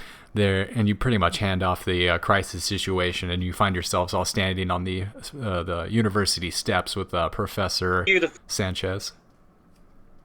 What was this? This does not look like This was a Kadishi. It has to be from all this legend we've been hearing since we came in. I never would have believed it myself if I hadn't seen it with my own eyes, but I guess you're right, the Karishi are real. Now, without jokes, is there any weapons we can use against these? Other than, well, I guess our shotguns are working, but there seems like a big-ass slug that comes out of their stomach after they die. And I have a feeling that's their main body. At that, you see his cheeks puff up like he's suppressing throwing up, and he takes out a handkerchief and flicks it, and then starts to dab the perspiration on his head. I can't tell you, honestly. This is all new to me. I really can't even believe there are legends, but yeah, there are no weaknesses. I mean, sunlight, wooden stakes. I can't help you. I'm sorry. Is there a group that you know of that helped fight off these things? By chance, like a tribe that just... This is just I guess you could compare it to a nursery rhyme told to children to scare them before going to bed. No, I'm sorry. Other people know it's just legends. It's who's it? I'm trying to say this in the meta. There's the elder something. They're called elder gods. Yeah, elder gods. Elder gods? No, it's a group. Yeah, maybe they're elder gods. They're the ones that are anti-Cthulhu group that fights. I see. Monsters. So and I'm wondering if we can get in contact, like if there's a group near us, or like I don't think we know those people though. Yeah, but you do. I'm getting because you're the one with the cult, right? So that was his previous character, Pendrick. This new character is an antiquarian, but we'll see. We'll see. I mean, I have a feeling that a lot of the characters will blend into each other, so we'll pick it up. But I try not to do that. So what you're trying to ask the professor is for occult knowledge, and while he has knowledge of the different civilization and ancient civilizations, he does not have specific occult knowledge on the mythos, specifically the Kishin in this area, or the Kirishi. Right. Sorry, I'm not saying that right. All right. Well, it was worth a try. All right, son. We're gonna head out. Good luck, and God damn it, be careful. Yeah, you as well. A lot to take in, we know. Just a little bit to take in. So where are you guys headed? Oh, by the way, shouldn't we do a sanity check here? Because this seems like a sanity check. Oh yeah. Go ahead and flip a coin. Heads, you take a point. Tails, you do not. Oh man. Oh man. I don't have a heads here. Which one? Which again? Tails, you take one, or tails, you do not? Heads, you take one. I got a head. Then I do not take one. Oh. Tail. All right, so you do not take one. Just 1 point. So yeah, just it's just a vampire, no big deal. Well, the flies. Well, I guess I'm the one that saw the flies. I'm the slug and the. Holy shit. You know what? I don't want to ruin my. Yeah, yeah. 1 point. That sounds fair. Let me see, where's my sanity at? Sanity. Do we automatically have 99 in sanity? Yeah, you guys are all maxed out. Wait, hold on. Because there's no circle that's telling us where our sanity starts. I'll look that up later. Just go ahead and put down you've taken 1 point. Alright, I'll take sanity on 1. John, you got a question? I was trying to think right now, but is there any place, without actually asking my friend there, because he's already seen too much, figure out where we can go that has a local occult knowledge that's not either our employer or associated with the university here, so we're not causing this stir? To learn a cult, we have to find somebody who's in the university, I would think. Certainly. I would think that. I would look like the natives, as you were asking about, would probably know better than the university. Oh, okay. Because they've been around the legends longer than the university. That's true. So then we just got to go to the natives then. We already know they're friendly people. For that, go ahead and give me a occult roll. Yeah. See if you can pick up on any the occult signs around here. See if you can figure out someone to ask. I failed that one. Yeah, you've heard rumors of some underground communities. However, you look around, you ask a few barkeeps, but no one gives you the directions. No one's pointing you in the right direction. And with that, as you guys wander around the city in confusion and vague direction, we're going to go ahead and take a break. Because, that's really emblematic of my life right now. Where am I going? I don't know just where I've been.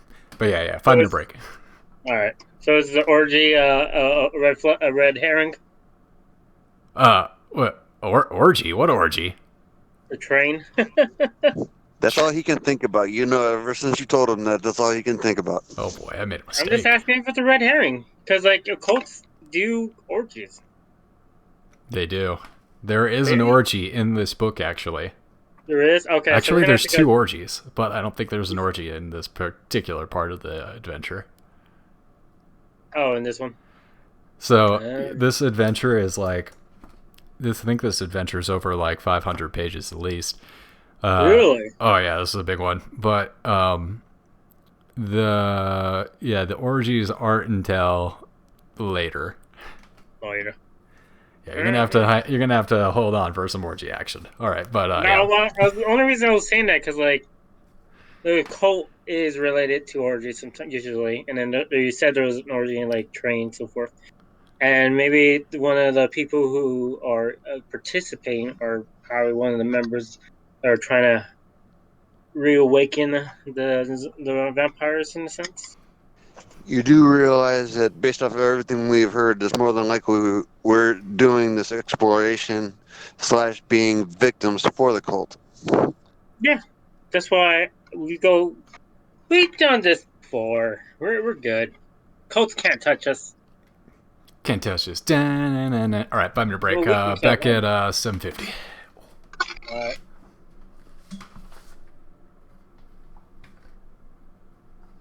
We are all powerful. Apparently, I'm guessing you're the. I didn't say anything about a baseball bat, but I saw a mace, and I figured much a mace and a baseball bat is pretty much the same thing, right? Yeah, that sounds about right to me. But apparently, he can stun with it. I don't understand the one part, and I think I need your input on it. What was that? It says it has a Dex X5. And then it has stun 2d10 minutes. A minute. I don't know what that means. That's interesting. So if a stun is 2d10 minutes, he's going to roll 2d10. So say he rolls a 2 and a 3. So that's 5. So that'd be 5 minutes. 5 minutes in this game is a little more flexible than Dungeons and Dragons. In Dungeons and Dragons, one 6-second span is supposed to be a turn. So you're kind of supposed to be in that mind frame of like, okay, I'll have 10 rounds, will be 1 minute. So in this particular example of 5 minutes, that would be 50 rounds of combat. So I don't think a 1-to-1 translation would make sense in Call of Cthulhu. Yeah, that's what I was wondering. Yeah, for round input. Yeah, I'll think of it. They're good.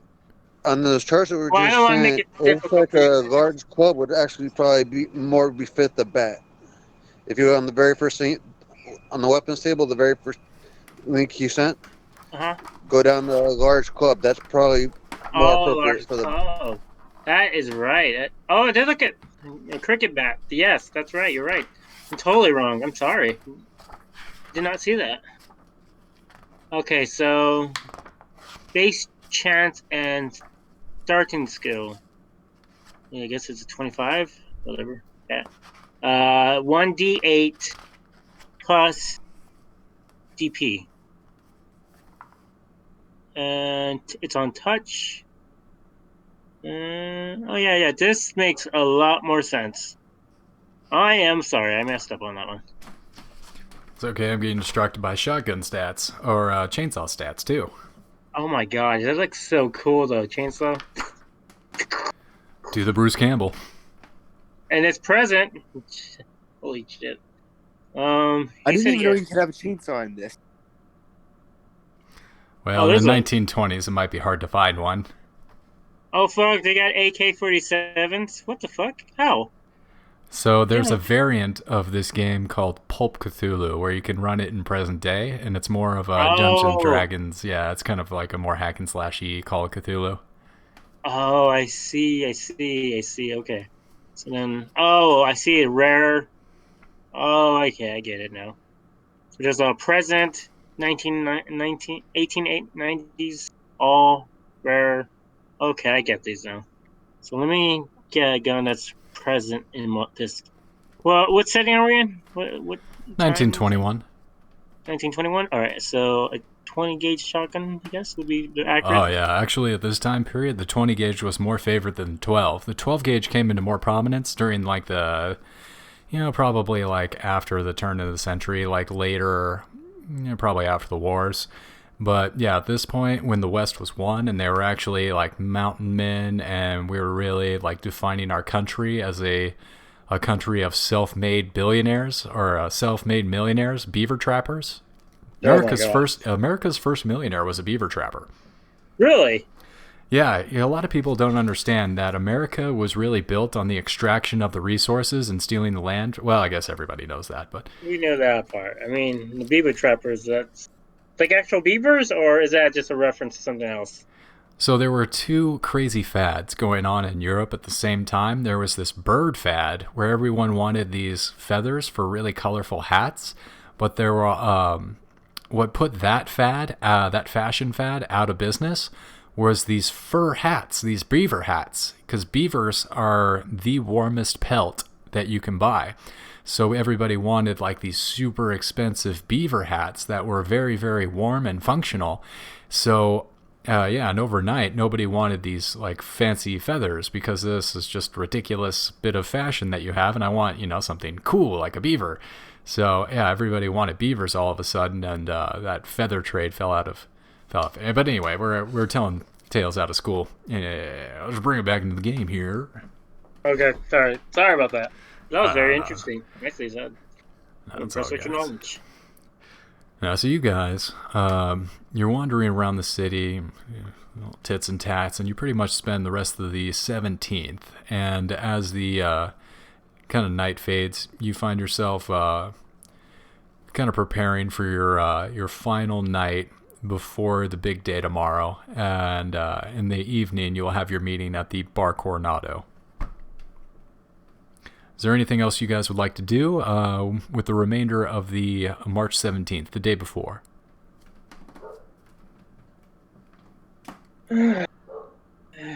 Before?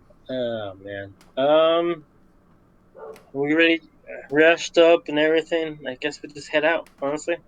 Unless there's any events happening, any festivals happening right now.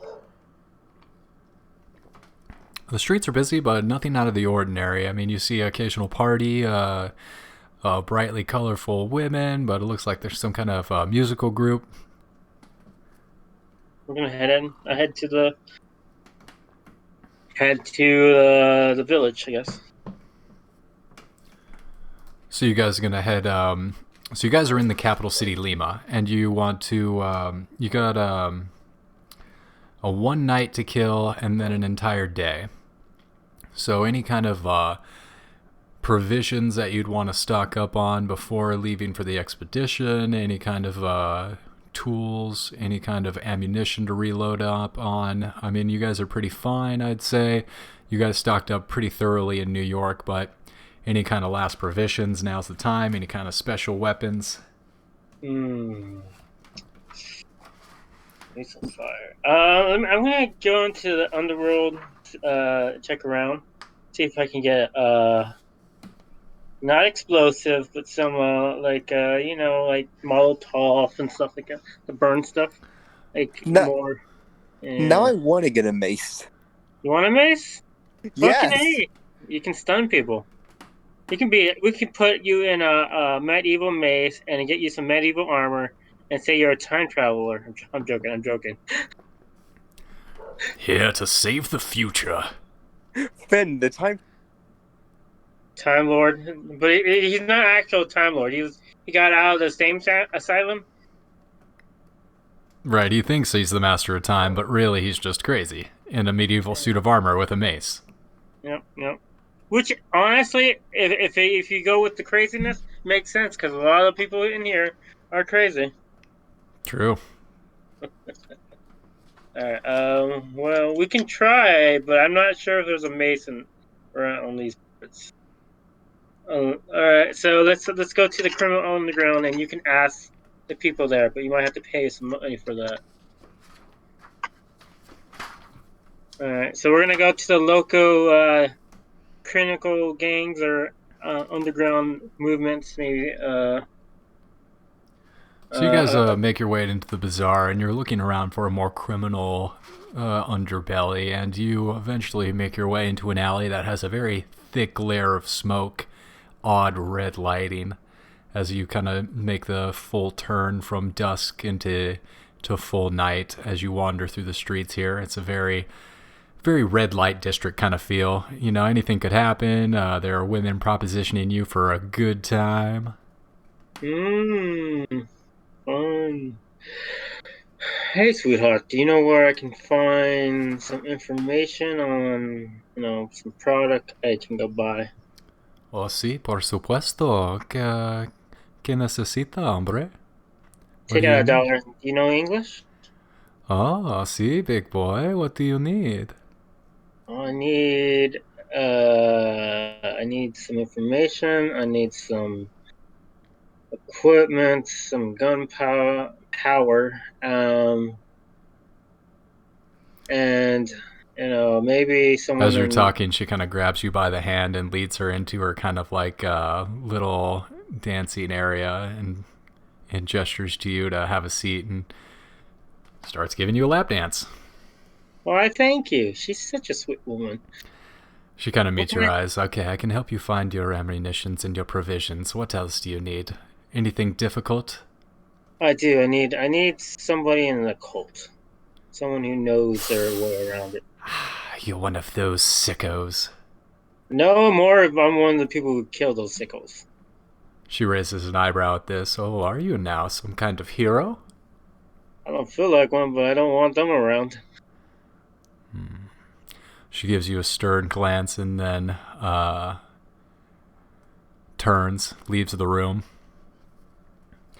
A few minutes go by, and then she re-enters with 2 other females, and they look you over, and they ask her, "Is this the one?" "Yes, he's the one. He needs to know." And then both the women come over, and you see that they have odd tattoos.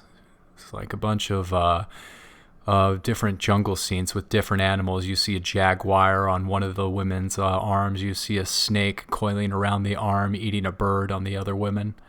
Very intricate, detailed tattoos with surprising amounts of color. Greens and light blues. You're not sure how the ink... You've never seen a tattoo with so much brilliant colors before. Almost neon, phosphorescent.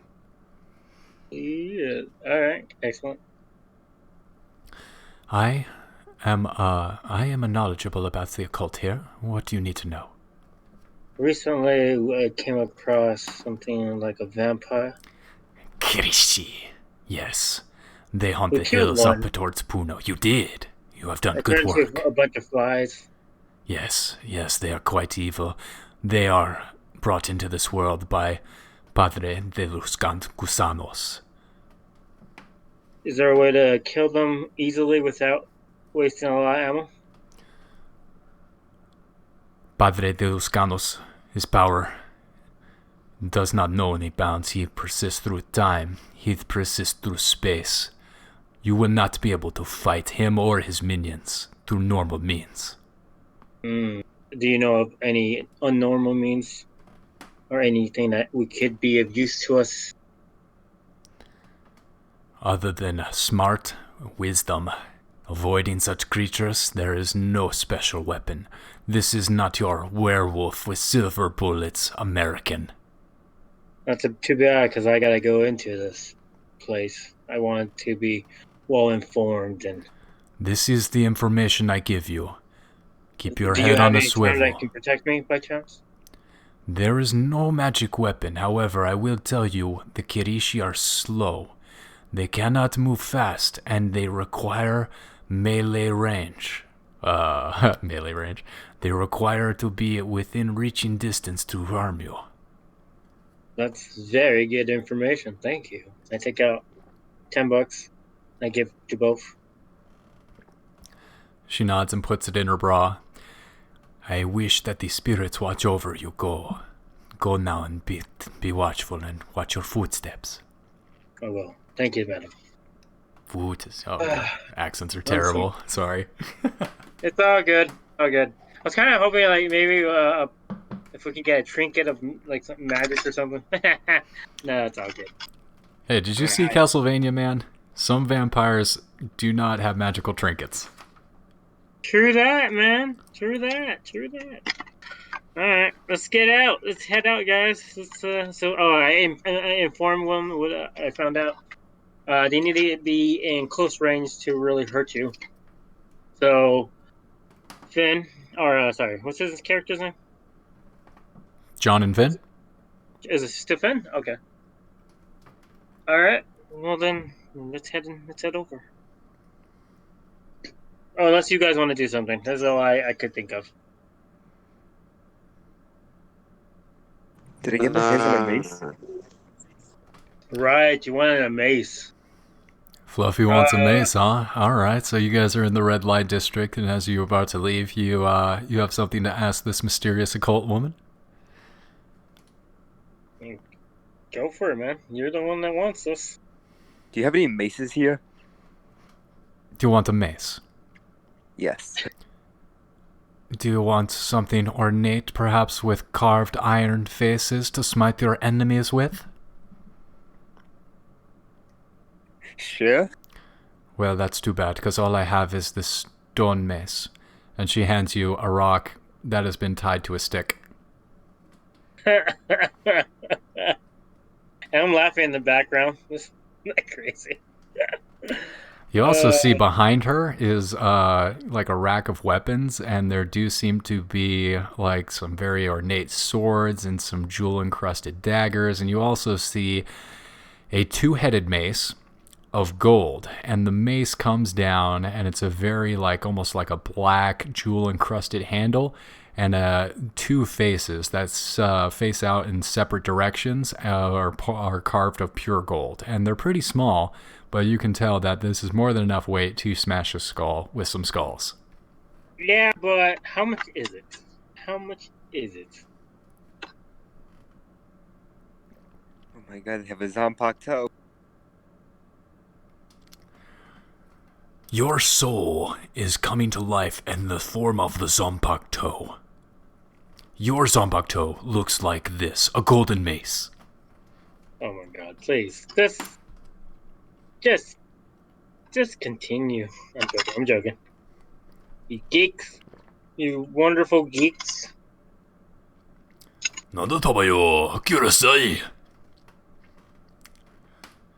So you see this over her shoulder as she hands you a stick on a rock. I don't think I can afford that. A rock on a stick. Rock on a stick. Rock on the stick. Is it gonna do the same? Maybe. What do you want? Dude, if you want it, you're gonna have to, like, point it out. Okay? Yeah, just point it out because I don't know how to English. You don't know how to English? Okay. I'm just gonna point it out because, yeah. Alright, that's good. She follows the your finger and she realizes you're pointing at the golden mace. Yes, I'm sorry, that is not for sale. That is a ceremonial weapon used in our religious artifacts and our ceremonies. Okay, I'm gonna head out. Alright, you all walk back out into the alley, and the red light washes over you all. Anything else you'd like to do tonight? Out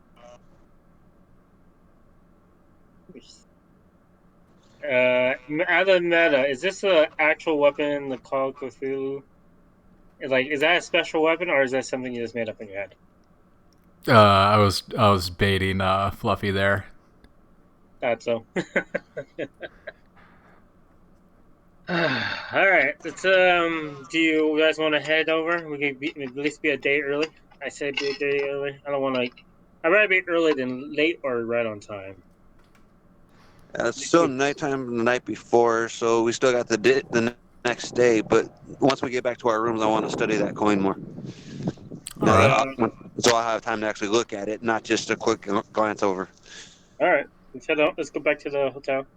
Did we ever talk to the guy that hired us, or we were supposed to meet? So you guys are going to meet him tomorrow. Yes. Tomorrow, okay. All right. So you guys have done all this in killing time in preparation for the meeting. So you all head back to the hotel, and Johnny takes a closer look at the doubloon. Johnny, go ahead and give me a spot hidden or a history check. I'll accept either one. Passes. Maybe an archaeology check as well. Bless you. Oh, thank you.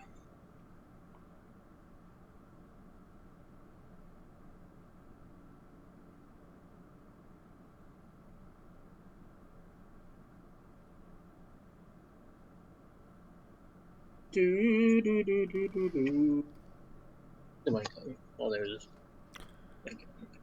Hey, dice. So you guys are, you're all passing out for the evening. You're going to wake up tomorrow. Go ahead. 13. 13. It's 13. Sorry about that. I'm sorry, hard to read in the dark right now. No, I had the same problem. I had to turn some lights on in the break. So with a 13, wow, exceptionally high roll. You notice with, I'd say you back home have about 7 or 8 3-ring notebooks just filled with these kind of coins. And you're very familiar with the 15 and 1600 gold doubloons, specifically the Spanish doubloons. And you know that these coins were commissioned under probably between the 1550s and the 1600s by one of the King Ferdinand there. So that's what. Sorry, go for it. Yeah, that's what you pick up from this coin. You are able to verify that this is, you're able to narrow down the date, and you're also able to figure out that this is specifically minted by the Spanish government, most likely the monarchy of the time.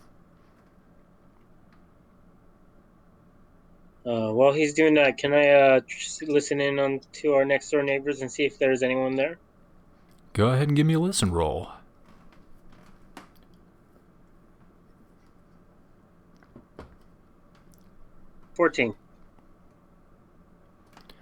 You hear a steady breathing coming from the room next door. It's thin walls. Alright. Alright, Johnny. Alright, I'm gonna grab a drink. I'm gonna grab one of my brandies and 2 glasses and knock the door next door. Knock on the door next door. You go ahead and knock on the door next door with 2 brandies, no response. And again, the door kind of swings open a little bit. It's open, it's unlocked, but it looks like instead of closing behind him, he may have pushed the door a little too hard and it bounced out of the jam. Bounced out? Yeah, you know when you slam a door and sometimes it'll actually bounce off the door jamb? Oh, and it'll just open up on itself? Yeah, you probably messed up closing the door and it just opened up just a hair, so it didn't quite lock. Oh. Let's see if I can peek. Johnny, back at your review of the coin, you also see a little bit of blood on it, and that it's old blood. It's a brown. It's a bit dated, and you also see that this gold coin. It's not the peño. It's not the standard currency of Lima. It's not something that would be widely accepted. It's a very old thing. It has value, but it's not something that's being used as currency per se. So more than likely, it's probably some form of bait, considering everything else we've been seeing since we've shown up. No, not so much bait. Clearly, it wasn't left for you, or it's not meant to be a sign, as you can see. No, I meant that what we're being paid with is supposedly from here, being these coins, but it's not from here. Wait, what? You actually are not sure how your compensation is going to be. Yeah, this was on the monster. This was on the vampire. You found this coin in the pocket. I know this, but considering what we've already been seeing and hearing, I'm putting 2 and 2 together. Whether I'm correct or not, we'll have to wait and see. Okay, this is your assumptions. This is personal assumptions.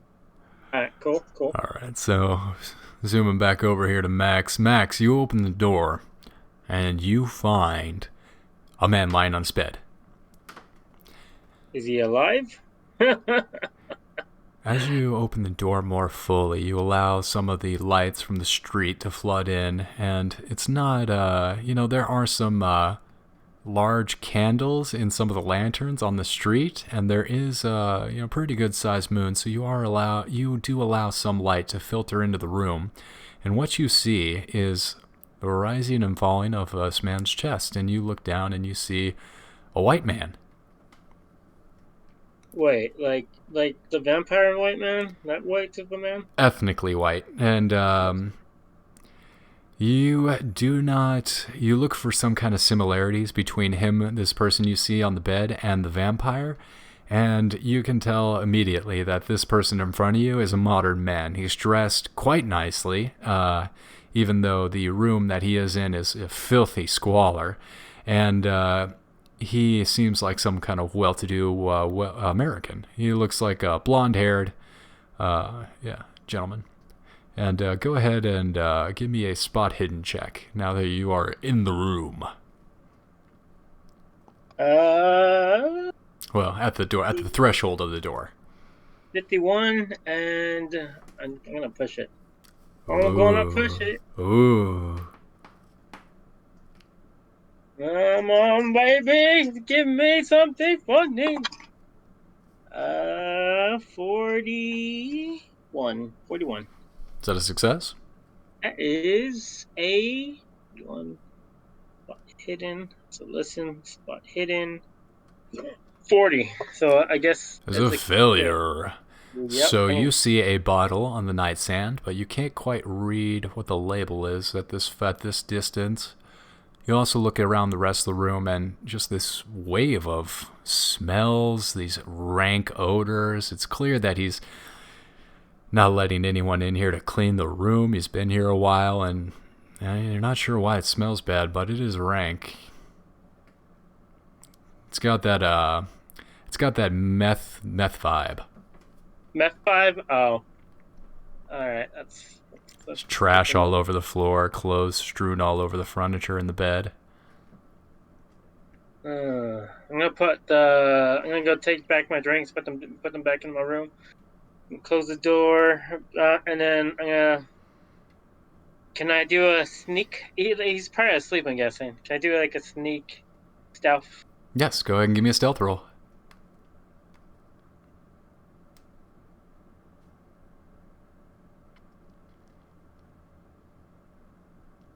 Oh, sweet! Holy moly, that's amazing. 1. Like Naruto himself, you ninja through that room and you're practically walking on the ceiling. That's nice. I've been getting really bad rolls this week. Hell, Just man. non-stop bad rolls. Yeah, dude. Rolling a 1. Oh, man. Make me hard. Alright, I'm gonna look. I want to look through his thing since I'm like stealth, like motherfucker. Yeah, you go ahead and look through his things. You see that the place is just a pigsty. It's just completely unorganized. This person hasn't put a single ounce of effort into trying to maintain like clean clothes.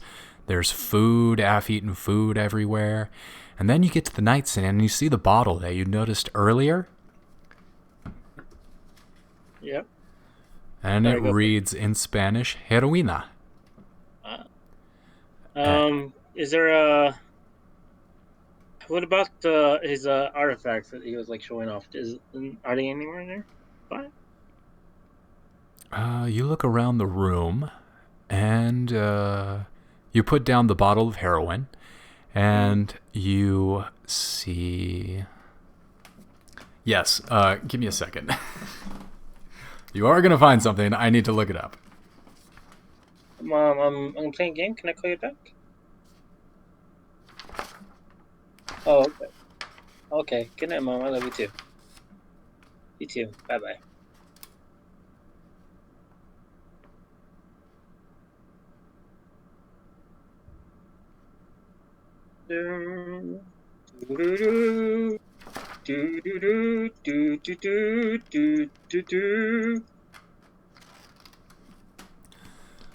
After a while of searching, you look under the bed and you notice something glint off the light. You reach under there and you pull out a gold chalice with many like hieroglyphic inscriptions on the chalice. After a bit more rummaging around, and you look over occasionally at this gentleman, at this white man, and he hasn't moved. You just notice that his respiration is steady. He's alive, but he has gone to the world. And you look through his dresser, and in a sock drawer, you find some kind of golden pennant. It looks like some kind of jagged, it's not sharp, but it was clearly broken off of a larger piece. And it depicts two figures on the face of the pendant, and it is almost solid gold. Is there any documents, like proof of why he's coming here? You fiddle around and you find some papers, but there's nothing concrete. There's some bills all overdue. There are a few newspapers with some articles circled when it comes to like Explorers Wanted and probably other advertisements that he's put in local papers and looking for more volunteers. I'm gonna take the pendant and the chalice and head out. And close the door. Whoa. Okay. You go ahead and take the chalice and the pendant, and you close the door behind you. Yep. And we're gonna wait tomorrow then. Now show this to the professor or the guy who's like, hey, have a look at this. Figure out if anything about it. Don't show anybody. It's a good plan. I like it. So you pass out for the night? Yep. All right, you make your way back. The evening passes uneventfully. You all wake up in the morning refreshed, and Yeah, it's a brand new day. You have about, I'd say you guys get up about sunrise, about 6, 7, and you have the entire day, about 12 hours to kill before your meeting with the gentleman you just robbed in the room adjacent. He's a crack addict. It's his life. Hey, man. Heroin and crack are two different drugs. Anyways, can he check his history on it? John, did you check up on this?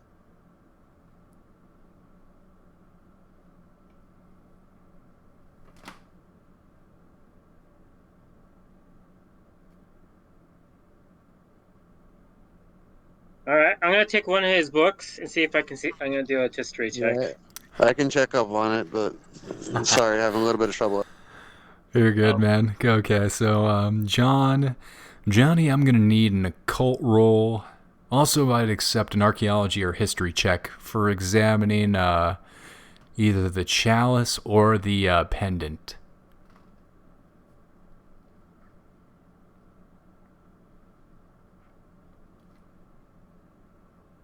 Mm-hmm. All right, history roll first. Let's see what we get. Good luck. 38. That's a pass. And you are examining the pendant, correct? Chalice pendant. Which one do you want to examine first? I forget.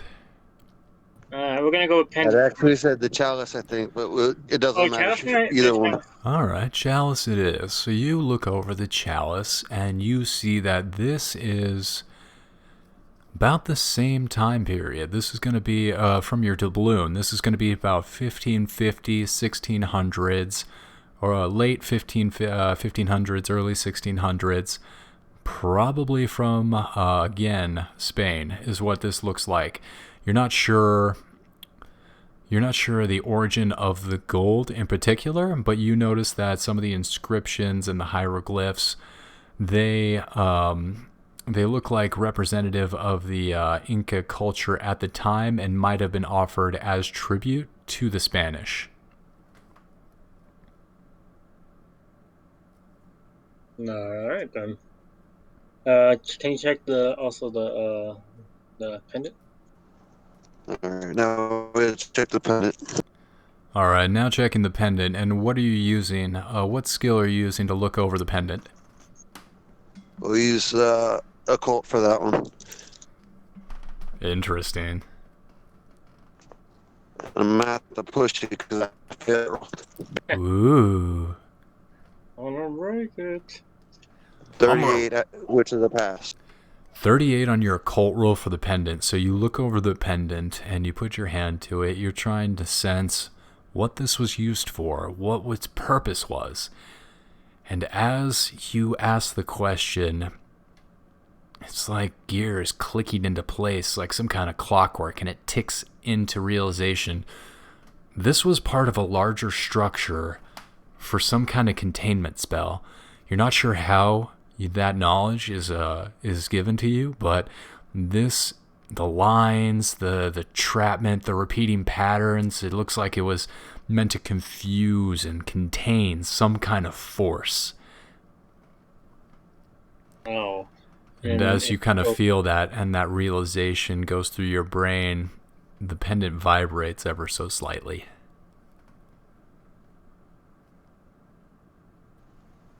So it looks like we got to find where to back in your video, since you did tell me that's where you got that, right? Yeah, well, I didn't tell you where I got it. I just told you to take a look at it. All right, we need to put this back wherever it came from, because wherever it came from is actually probably locking in whatever just creates. So, all right, okay. So I got this from our client, and I'm guessing what he did is find this, took it out in a hurry. I don't know, and trying to get more of it, and he's using us as guinea pigs in a sense to get more. Let's meet up with him and let's just keep this hidden away for the time being. And if anything, the chalice is payment for our hard work. we're gonna go to the woman, the bartender at the other place, and have a nice drink and some eggs.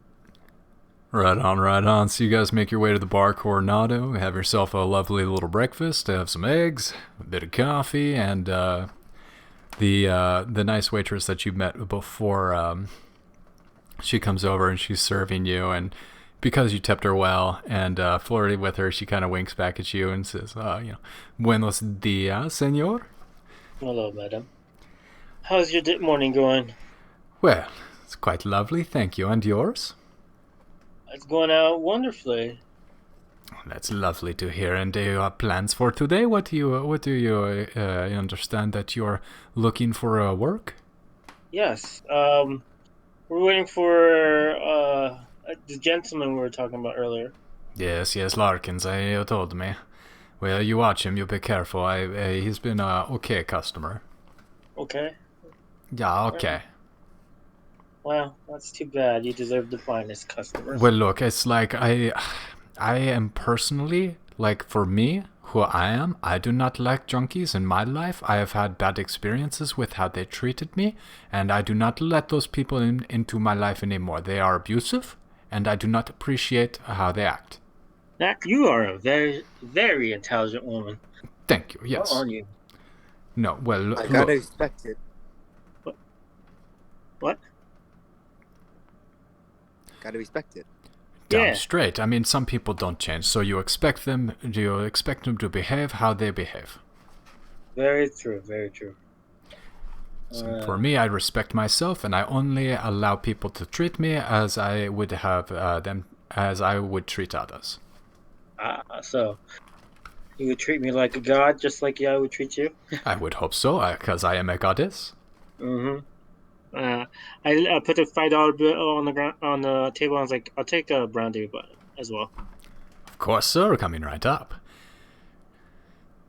And she flitters away back to work, and eventually comes back with the bottle as you guys kill time. And you guys got I'd say at this point you're looking about mid-morning, and you have a few more hours to kill before the bar starts heating up for the evening, and you're meeting at 7.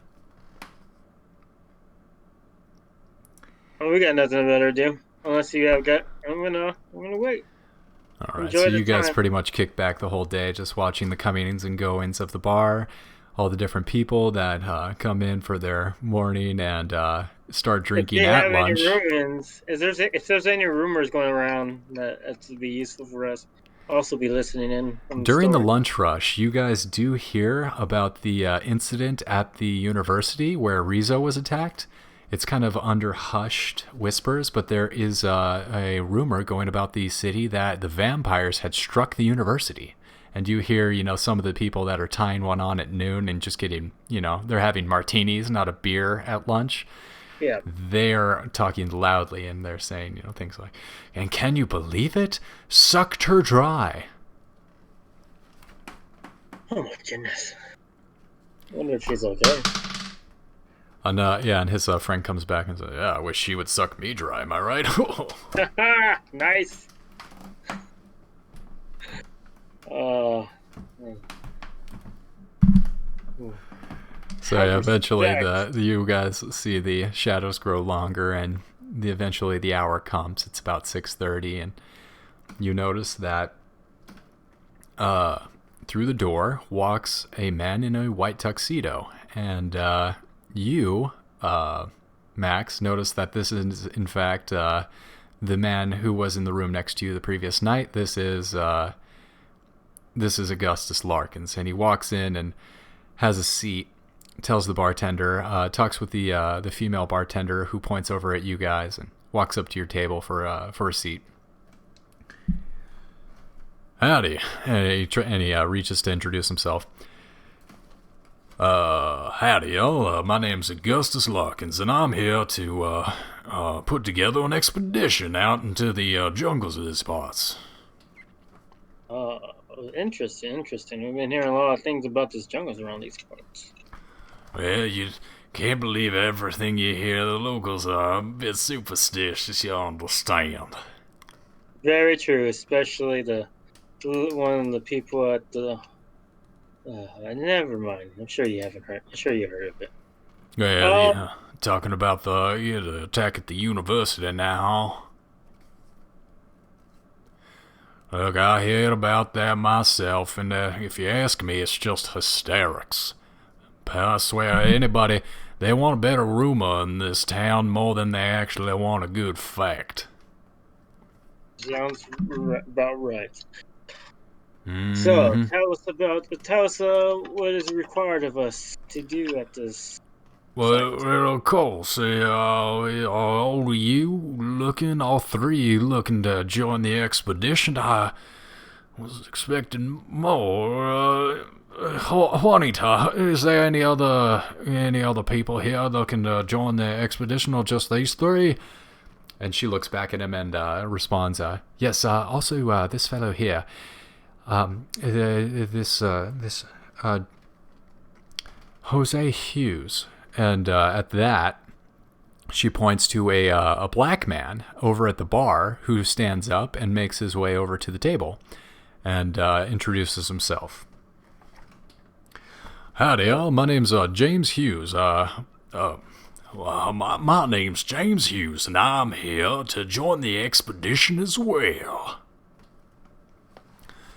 At that, Augustus Larkins nods and asks everyone, well, wonderful. I hope you all have a seat, please, and we'll get down to the brass tacks of the expedition here.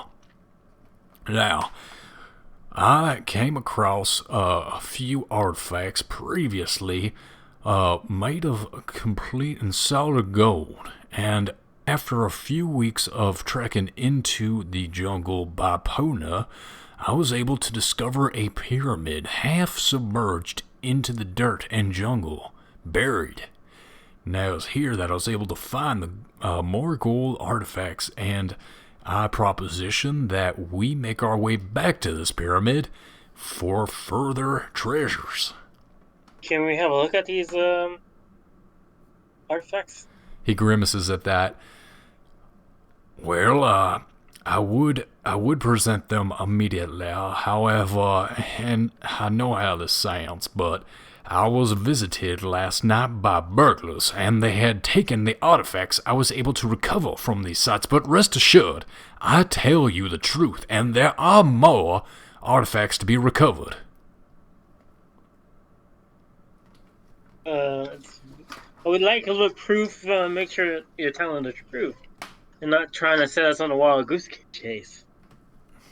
Is there anybody that would, Well, look, I still have these small coins, these doubloons I was able to find before, but they were too small. They must have been looked over. I had them on my persons last night. That's probably why the thief didn't find them, but yeah. And with that, he puts these doubloons on the table. Can you pick one up? Okay. Does it remind me of the other doubloon that we found off the vampire? So I believe Johnny was the one who has it and took a close look at it. And while you probably did see the gold coin when John mentioned it earlier, I don't think that you would have been able to... at a glance, be able to tell if it was the same coin in this moment. Oh, Johnny be able to. John, do you see this? Yeah, I'm working out on it, yeah. All right, go ahead. John, I'll say with your familiarity and your previous examination, you do realize that these are the same coins. Say mint. Say mint. I flip it up and then I catch it. It's like, so... This is what we're going for? Alright. That and more, my friend. I'll keep this as a down payment just in case you're telling the truth. Well, hold on now. That's not how the finder's fee will work. I do believe that it is fair that for the expedition, everything recovered after will be divided equally in equal parts. However, since I risked my life to recover in this particular artifact, I will be the individual maintaining ownership.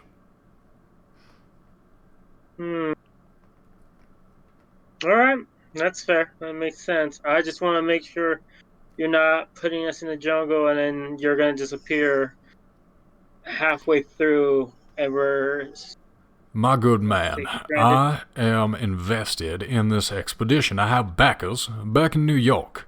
I am on the hook with many liens, and my reputation itself is at stake as a Larkins. Now, you may have heard of my family. We are famous for building railroads throughout Africa. And while my father had built a massive family fortune in this manner, I thought that recovering prestigious artifacts from the Dark Continent would be my way to claim fame myself and get out of the shadow of my father. That is a very honorable thing to do. Thank you for respecting my journey. I respect yours. I hand him back his gold coin. Alright, when are we heading out? And with that, the black man who introduced himself as Jose, he chimes in, yeah, so when do you think we ought to head on out of here and make our way up into them hills? Wait, where are you from? Have I ever met you before? Well, nice to meet you, Jose Hughes is my name, and I am, from America as well. I do not believe we have met, though. Are you well known in... No, I appreciate that. I do get that a lot, but I am, just a common man trying to make his wage a lucrative opportunity, what seems. Alright. Sounds fair. Can I also, the person, I'm going to talk to the guy who employed us. Oh, yes, sir. I heard there was one of your entourage. Well, to be honest, I was hoping that more entrepreneurial people would show up. This is an expedition, and the more hands we have on board, perhaps the most successful we will become, but as it is, I believe this will be enough to successfully complete the expedition. So, and then walk over to the woman. Thank you for your service. Here's another 5, just because you're beautiful. And oh, senor, thank you. If you know of anybody that can help with excavating a place or a group of maybe wilded. Okay, how am I trying to say this? Give me a second. Sorry. If there's anybody that's any group out there that be like good bodyguards in a sense, like extra hands. She looks back at the table and looks Larkin up and down and then looks back at you. Yes, I think I understand what you mean. So I would not send any of my friends or co-workers into the jungle with you or him. Well, of course with you, but not him. See, the problem is really with him. So yeah, no, that's why I wanted like little backup. Oh yes, I understand why you would want some backup, but you must understand my perspective or my position is that anyone I send with you will be in jeopardy to protect you from him. Does he have that bad of a reputation? Well, I told you previously why I do not trust these particular gentlemen who have substance problems, but that is my own prejudices. Usually the ones with the substance problems are like laying on the ground, stupefied. The ones that I worry about, the ones that are selling this stuff. Sure, the distributors are dangerous in themselves. However, I mean, it is a sad thing when they are in the street as well. Yes, I know what you mean. However, I tell you what, I will ask around, I will inquire who would be willing to go on such a journey, and however, I do not keep your hopes up. That's fair. I just would like somebody, like, as a welcoming party in a sense. Not going into the jungle, but making sure we get out of the jungle in a sense. Yes, I will pass the word along. And she starts squeaking her glass. I take out a 20. She raises both eyebrows and she's like, okay, we'll ask everyone. Thank you. And always have that beautiful smile. I walk back to the group and go sit out. All right. I expect everyone. Damn it.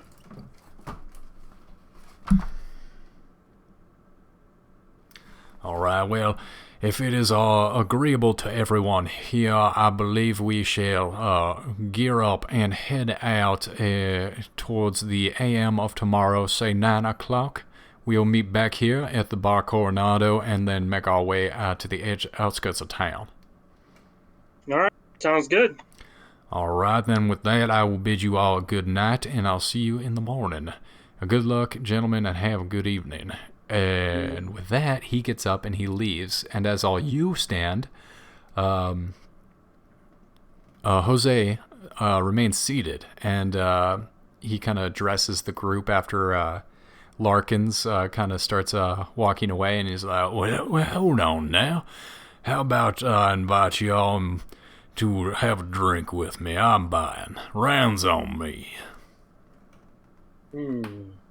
Sure, why not? I'll wait for the bar woman to come by. She makes her ways around the room and eventually makes it to your table. Yes, how can I help you? I'm explaining what's happening, like he's gonna buy drinks, and I whisper in her ears, like, make sure I give her a 5. So make sure mine's is a virgin. Of course, sir. She winks at you. And with that, he turns to her. He's like, "Oh yeah, give us a round of it. They're drinking previously, and I appreciate it, honey." And with that, he slides off a dime to her as tip. Now, I'm glad y'all could take a moment here and sit down and have a chat. I do have some concerns I'd like to share with you about our potential employer, Augustus Larkinsdale. What do you want to share? There's an attic. That's very obvious. Well, what tipped you off? Was it the cold sweats or the dull look in his eyes? Motherfucker had shark eyes, but... No, you, sir, you introduced yourself as John, correct? Yes. I saw, maybe I imagined it. Was that an eyebrow raised when you were examining the potential artifact in that doubloon? Yeah, what about it? Well, that's what I'd like to know from you. What was so interesting about that there doubloon? It's just those have been turning up a lot recently. Strange places for them to turn up, I'd say. What about you? What have you heard? Well, I'll tell you one thing, is that I'm not entirely sure that Mr. Larkins there is entirely honest. He, if I believe correctly, will be trying to lead us into some danger. Yeah, I saw that a mile away. I believe that's the general feeling here.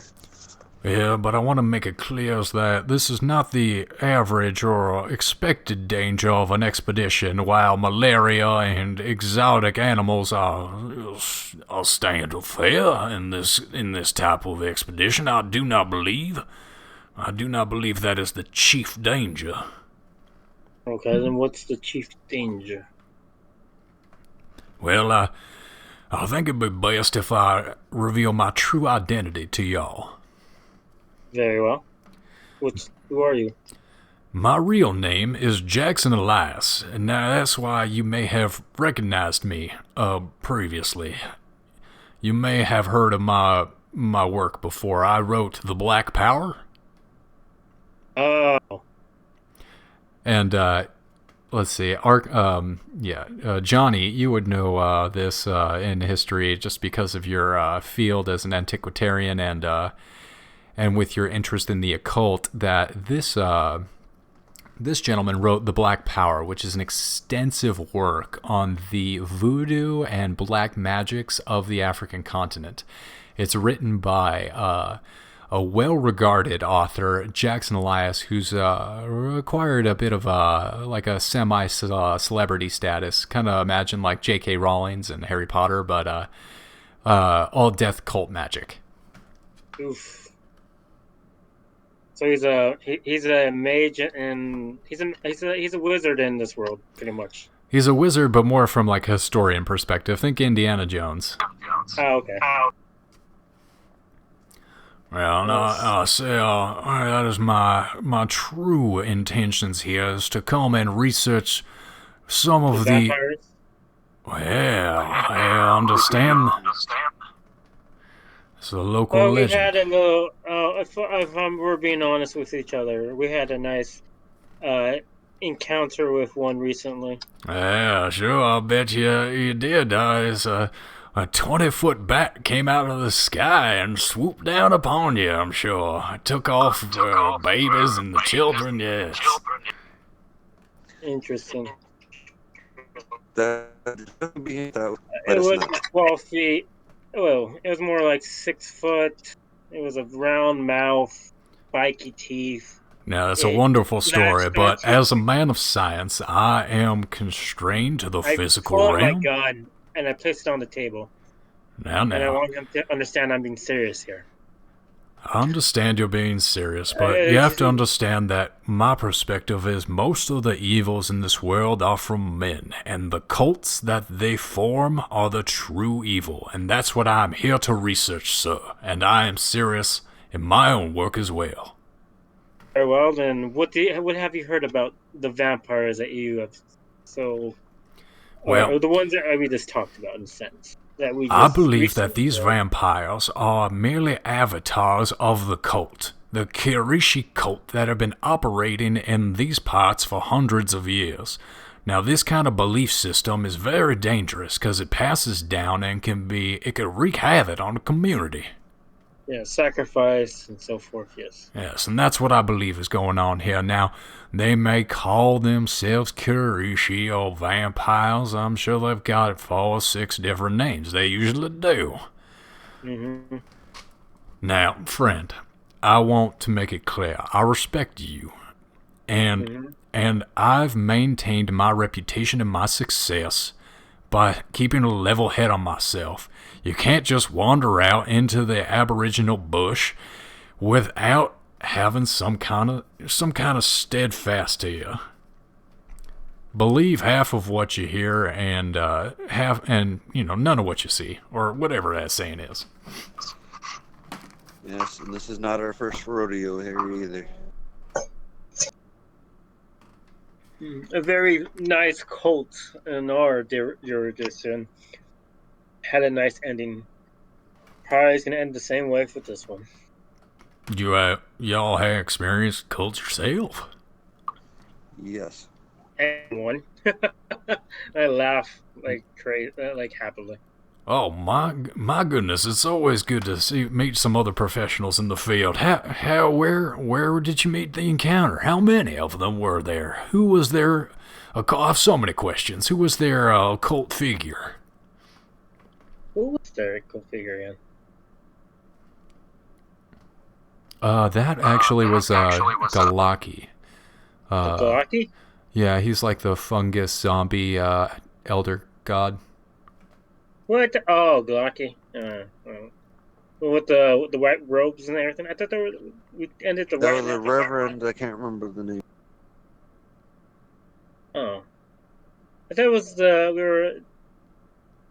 Okay. The reverend with the rose that lost his job. Let's see. That was the Bloody Tongue. Bloody Tongue. Yeah, that's actually one of my faves. Oh, okay, so we dealt with the Bloody Tongue cult. A small branch. Alright, small branch. Wait, what?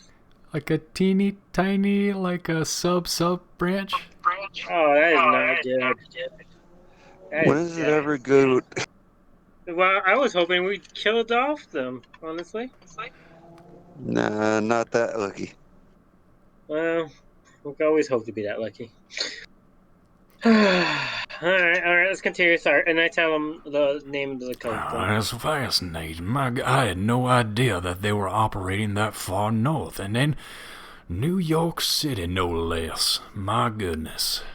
I had always suspected that it had spread out of Kenya, but I had no idea that it had reached across all the way to New York. Have you witnessed them before? Well, yes, of course. I first encountered the bloody tongue back all the way in 1914 when I was researching my first book, The Black Power. Now, you ought to understand this particular part of Africa is very dangerous. And he goes on into more detail, and he's really just rattling on about the details of certain occult figures and the sacrifices and how they would harm and torture the sacrificial victims before offering them up. And he's really going into gratuitous detail. All right. If we finish our drinks, I'm guessing.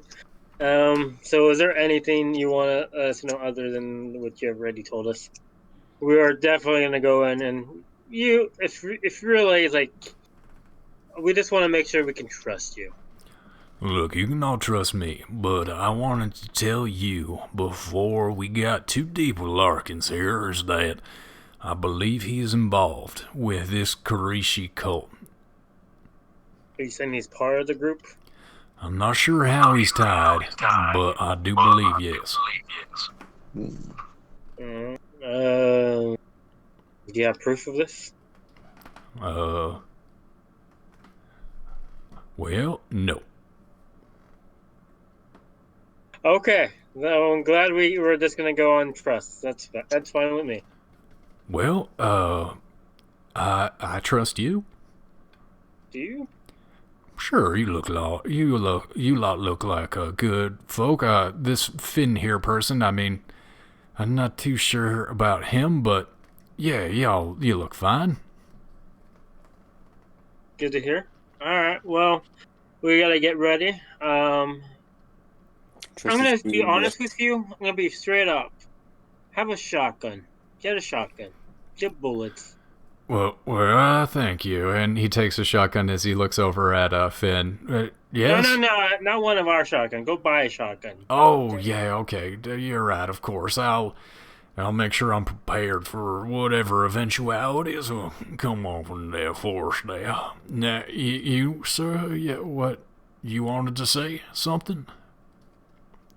He looks over at you, Finn. Never mind. Well, all right, then. Never mind to you, sir. And y'all have a good night. And I'll meet you tomorrow morning. And remember to watch y'all's backs.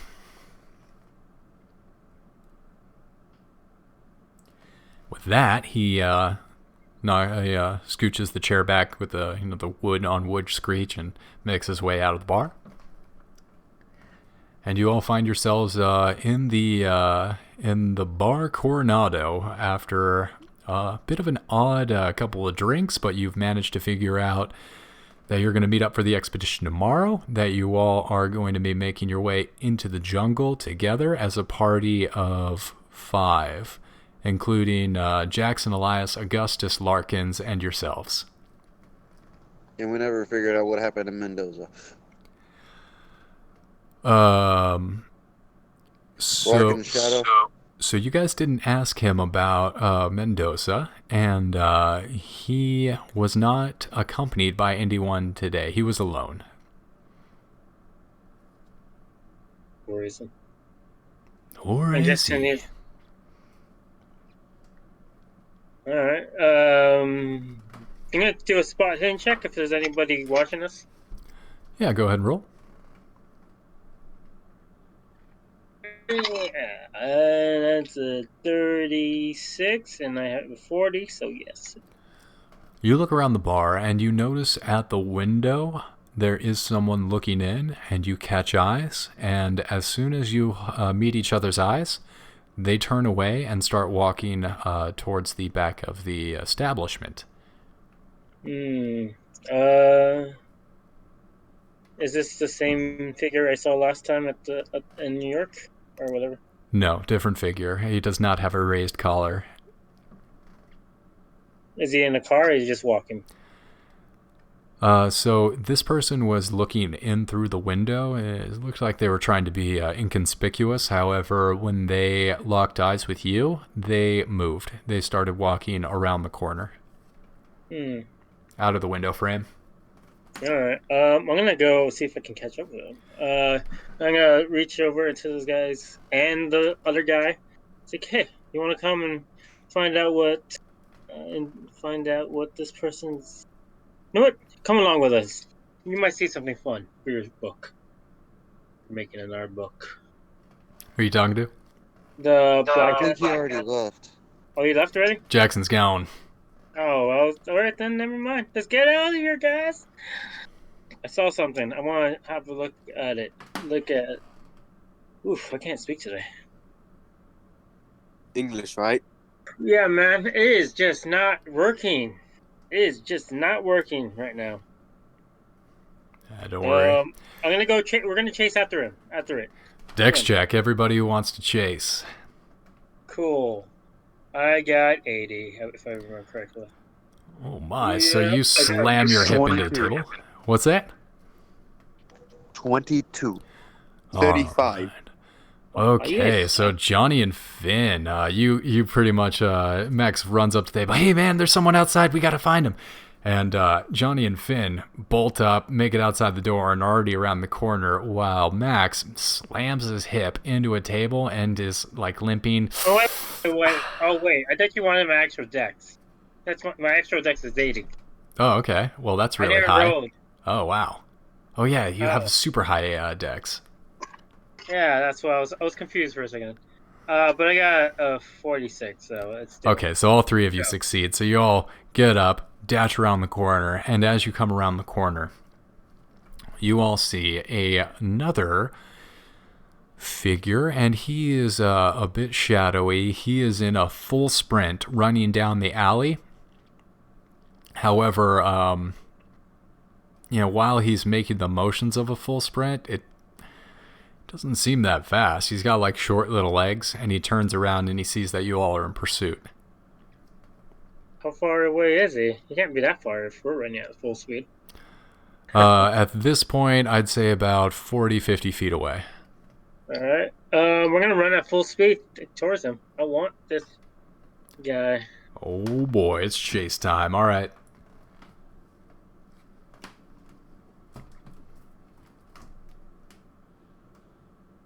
Do we roll now? Yeah, everybody go ahead and roll a dex check. Alright. 19. Woo, dude. I'll be the slow one, but I still pass with a 48, so.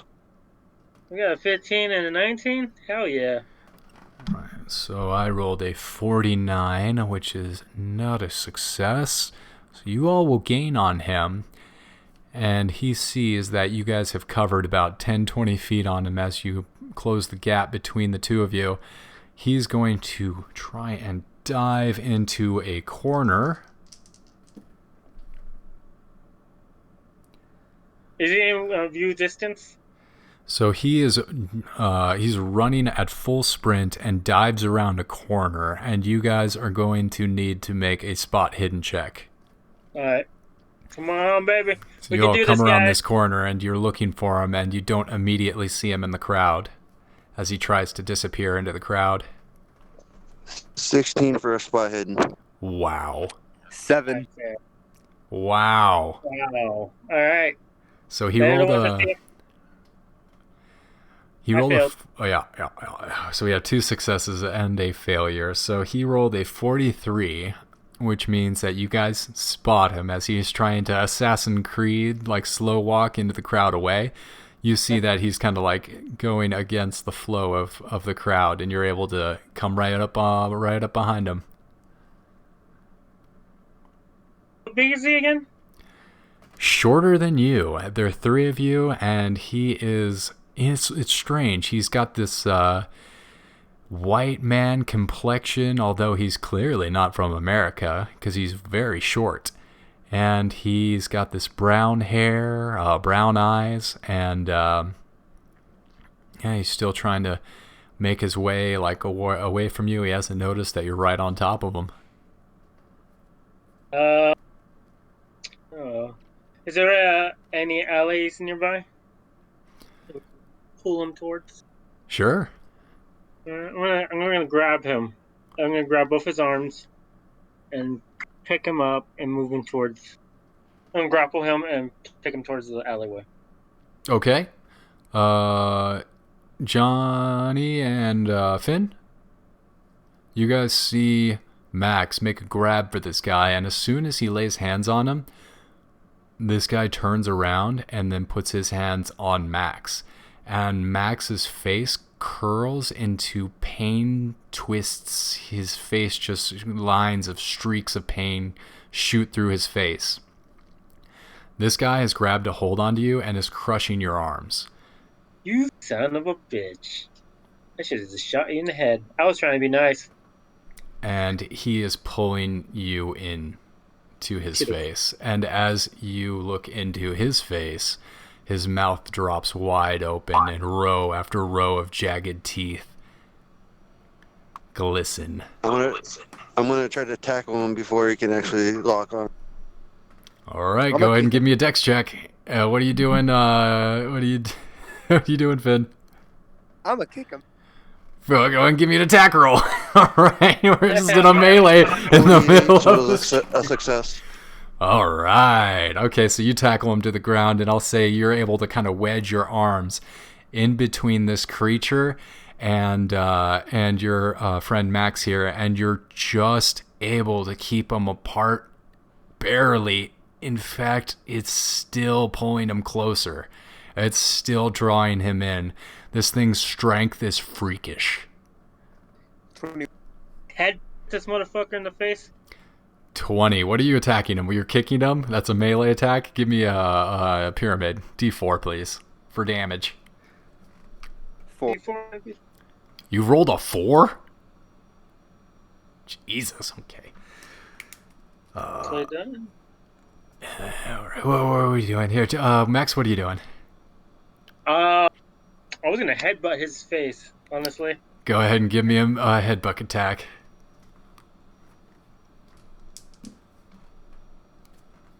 D4 and my attack. My combat. It would be combat, huh?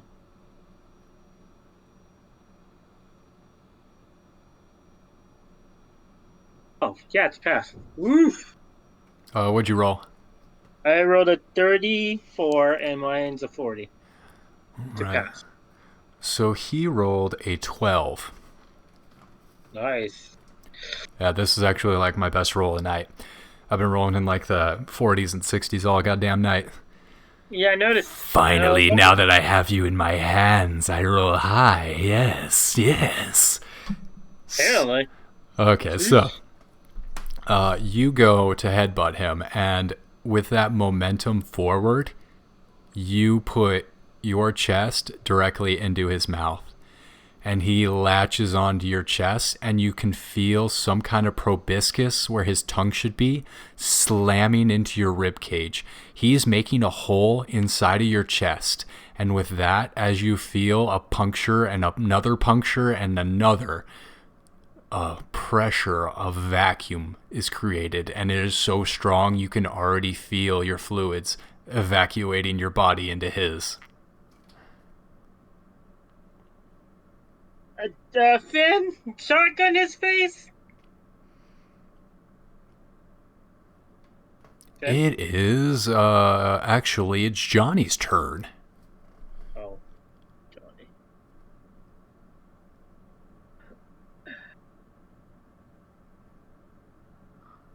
Johnny has a slightly higher dexterity. Yeah. Johnny. Grab my knife and try to slit this thing's throat. Ooh. Go ahead and give me a attack roll.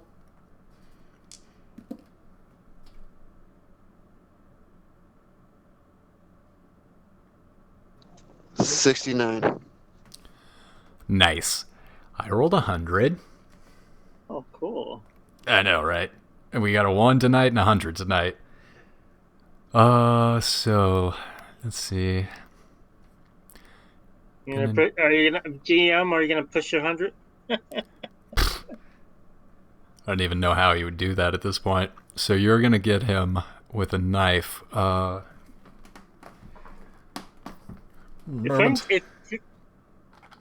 Since it's no longer a vacuum because there's a hole in his throat now. Sure. Right, he's having a little trouble creating suction.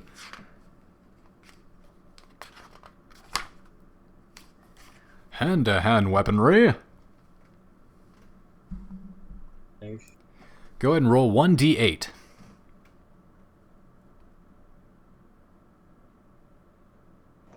Five. Whoa.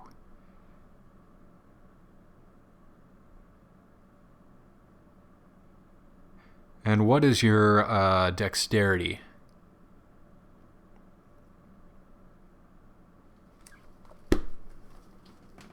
$70.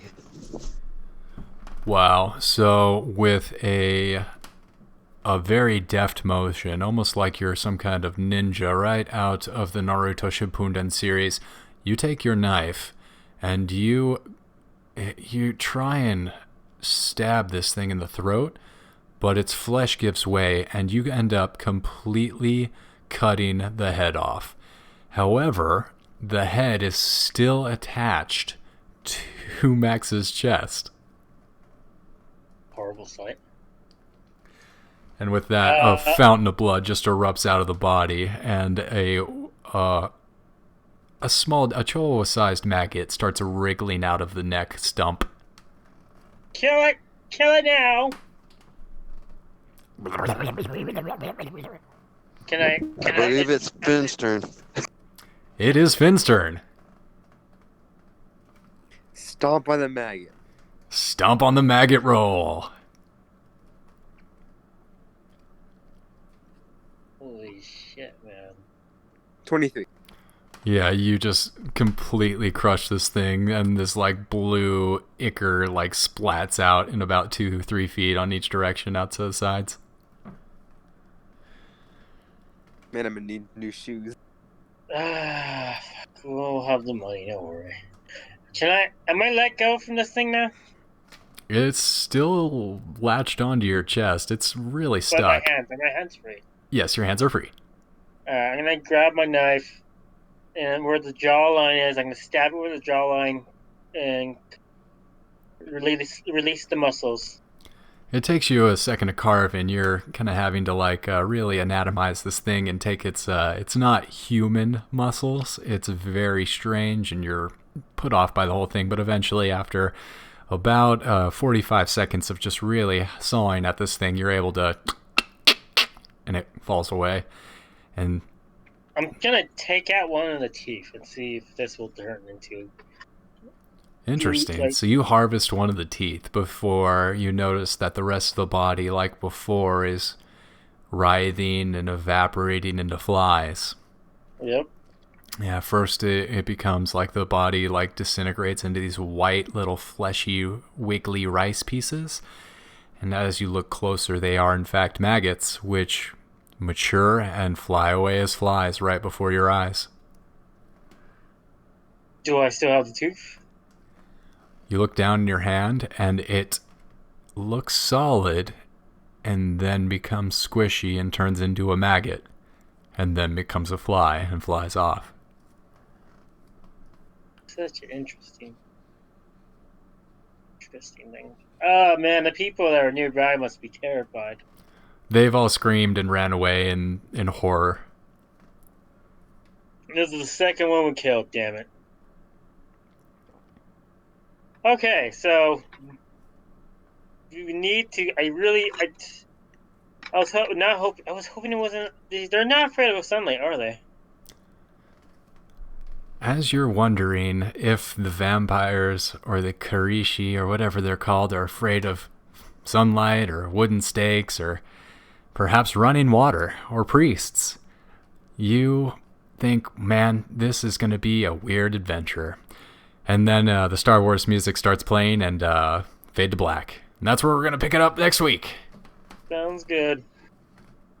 Lucky because my dad's phone just died.